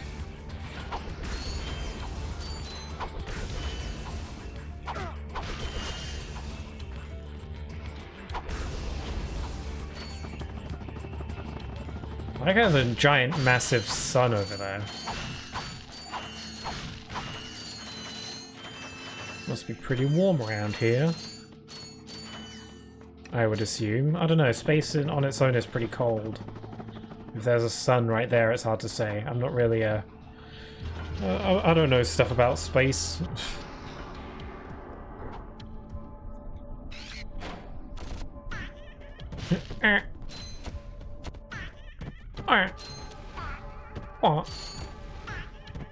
I love that sound, probably my favourite death sound in the game. That's brilliant.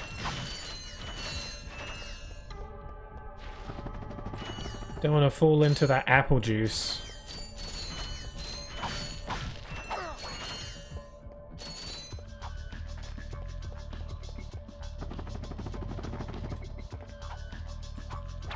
Okay, there is a gold bolt locked behind there, but I don't know how to open that.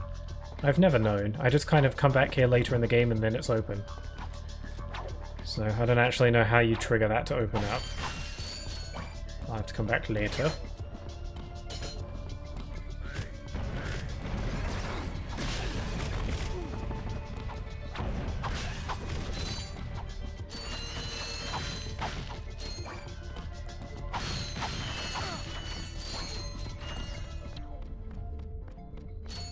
We've got more Magna Boot fun.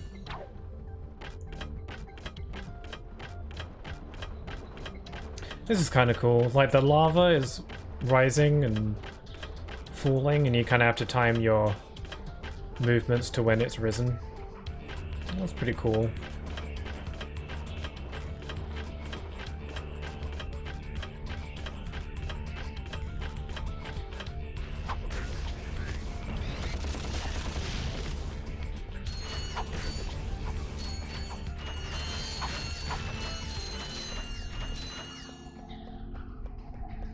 Okay, let me blow up this dealie.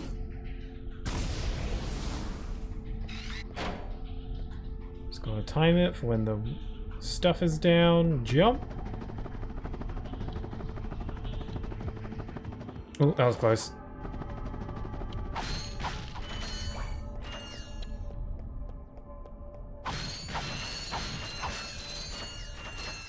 I'm building up my bolts again, nearly got 10,000. There are a few more pretty cool weapons you can get in the game.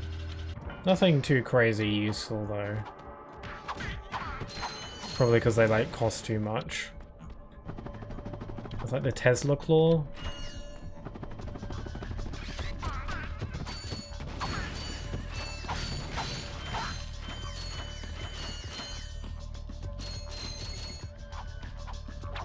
always felt like a really strange place to plop a weapons vendor. You usually find them at the beginning of levels. I got some. But here it's just kind of here. Okay, I'll buy the drone device. The drone device just summons a bunch of drones around here to protect you. They'll like try and kill enemies, I think, but they mainly shield you from damage a little bit. Kind of useful. If you're good enough at the game, you probably won't really need these. But hey, if you're in a tight situation, you never know.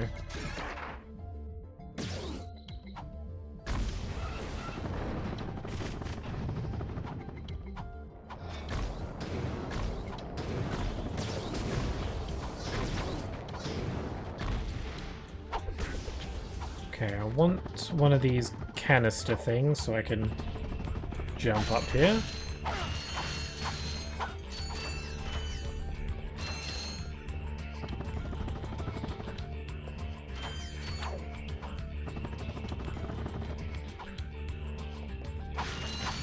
Getting lots of them bolts. I think I purchased every weapon at the shop for now, so that's pretty cool. It's a good. I think it's a good thing that I waited till I got that discount before buying some of them. It's not a huge discount, but it, you know, that adds up. Wow, so much death.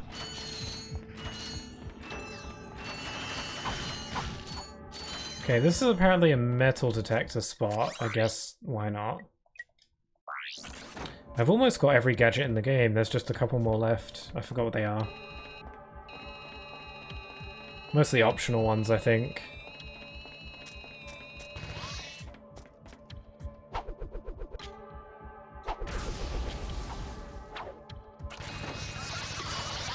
Oh, they're trying to kill me. Yeah, my drone devices are trying to protect me against them. Now they're gone.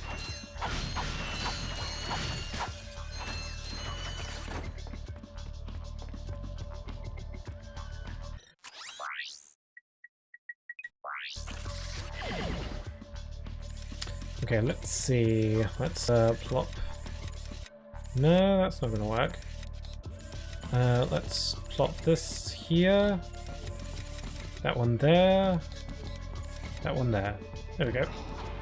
You just gotta slow down and think about it a little bit. You gotta just use the old noodle.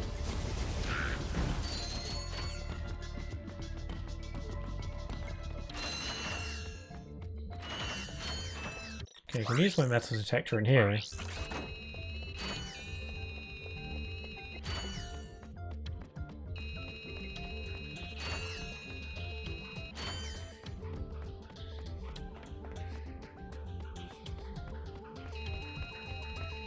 Alright, you can see where we started. The ship's just over there. So this is the area that I was looking at the beginning of the level. Pretty cool. They show off like the later parts of the level. It's a nice touch.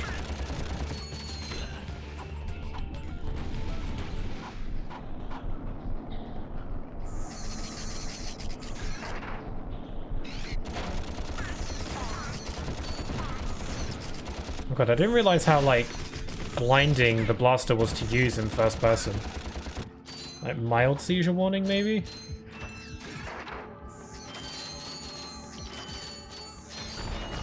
Whoa, dear. Oh no, they're smart. They're aiming for where I'm moving to. Instead of aiming for where I'm at, they're aiming for where I'm currently moving. Ow. Oh crap, I'm out of ammo.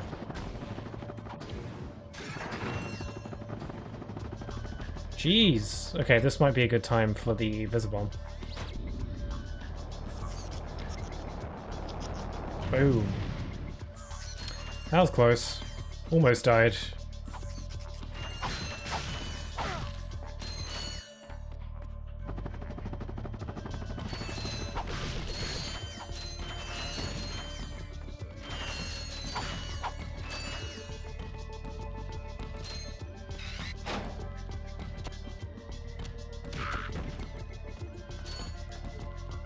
So you can go through these little like tunnels here to shoot these These guys manning these turrets. But when I was little, I didn't know that these things were here. So when I went around this corner and those guys were shooting their turrets at me, I kind of just brute forced my way through it all the time. Like I guess what you're supposed to do is to shoot them through those little tunnels there. It's like this is where they show up and then they'd shoot you. I would actually either just brute force it and take the hits, or use the drone device, because they can shield you from the damage a little bit. And then one of my playthroughs I discovered those little tunnels and I was like, oh, that's what you're meant to do. That makes way more sense. They're pretty tucked away though, in my defense.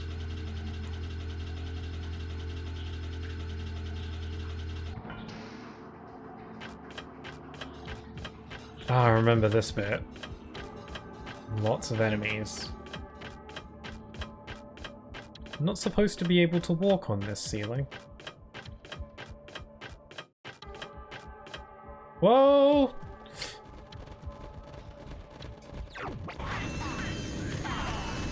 Yeah, this bit's gonna get a little bit framey, I think. So there's a ton of enemies.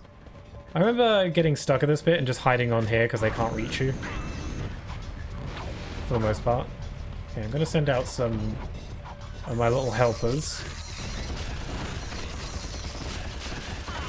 And what we're gonna want to do is take out these devices that are pooping out more of these little robots.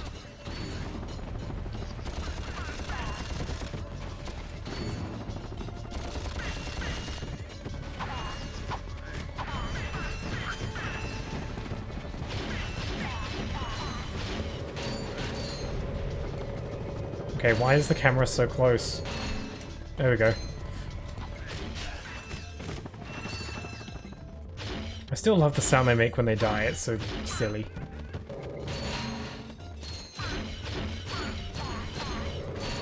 I wonder if you could, like, grind for bolts by defeating these guys and they just endlessly respawn. And I feel like playing the game normally would probably just get you more bolts anyway.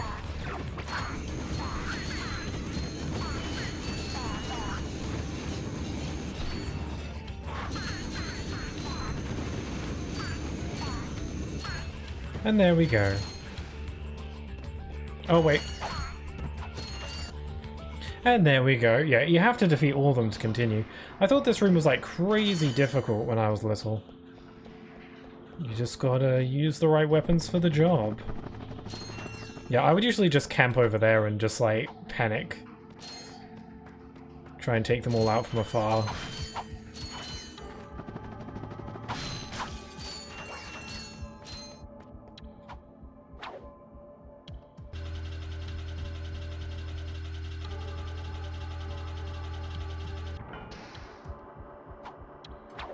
Okay, I think this is it.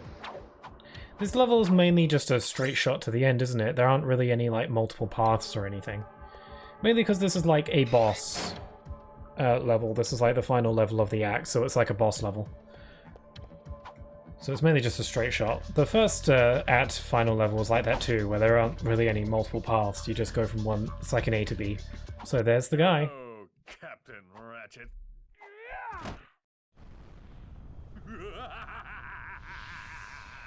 How can he breathe in space?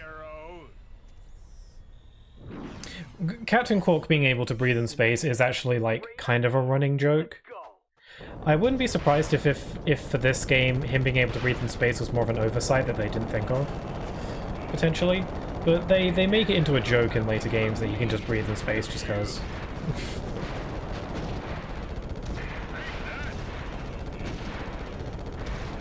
Okay. I don't really like ship segments in games. Ergo, I don't really like this boss a ton. It's kind of long, and I don't really, again, I just don't really care much for ship flying segments. But you know, this boss can be breezed through if you do it right. So far, I'm not doing that great. Yeah, I'm taking a lot of hits. So Quark is talking to you throughout this fight, but I can't hear him at all, so I don't know what the heck you're saying.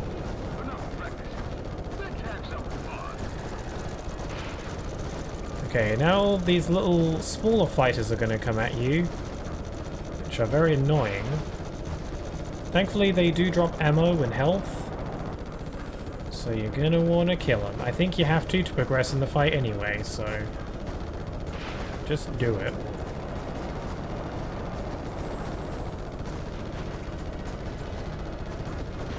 Also, I just noticed something odd. Hold on.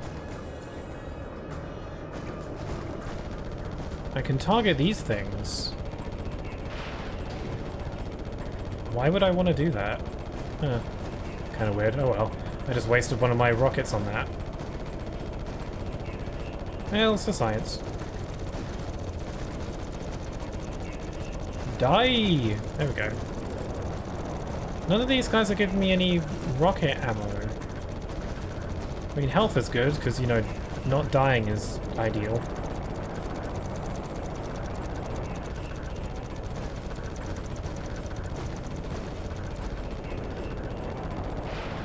Oh, whoops, I pressed the wrong button. I was pressing R1 to see if I could do a barrel roll. Barrel roll. I should have saved my rockets for the main...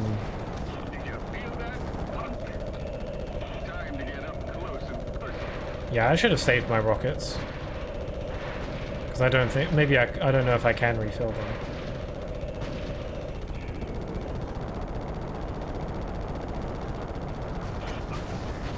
Okay. Almost. I can't even really hear the music. I think the music might... It might be a glitch, actually. Because I swear this fight has music, and either it's like very quiet, and the sound effects are drowning it out, or it's a glitch and the music just isn't playing. So I swear they're supposed to be. Glitch with the PS3 version, that is. Again, PS3 versions of these games are a little bit buggier than on the PS2.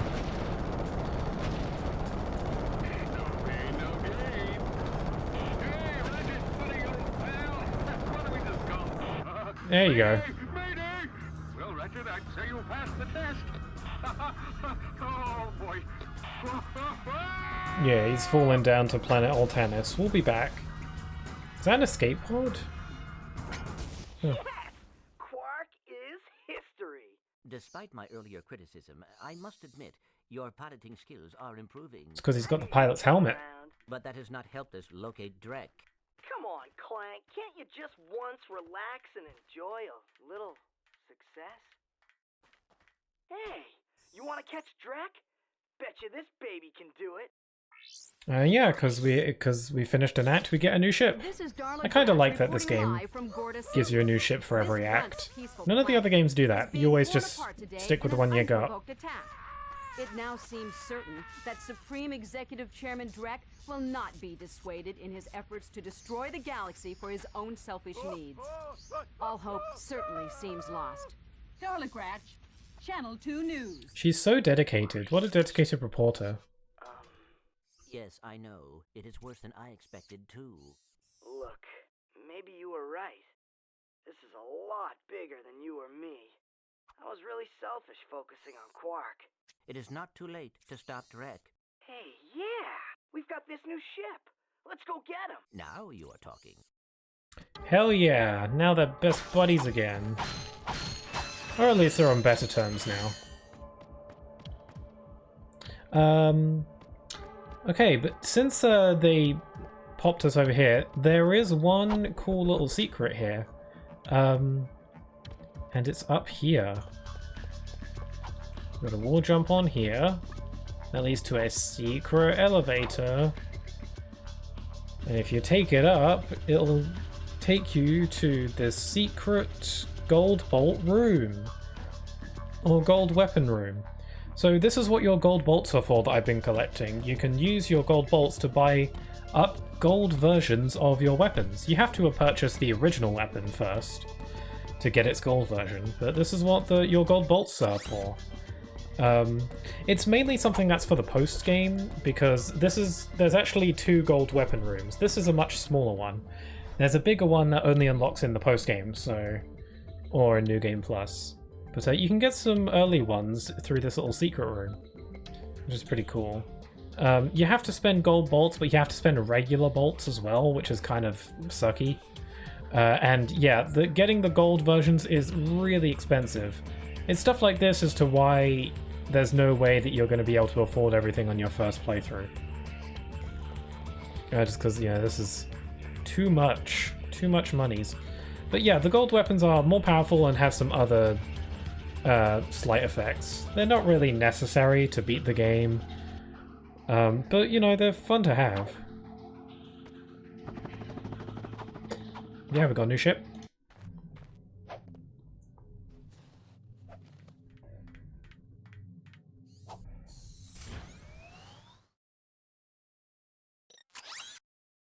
Okay, Gorda City, Altanis.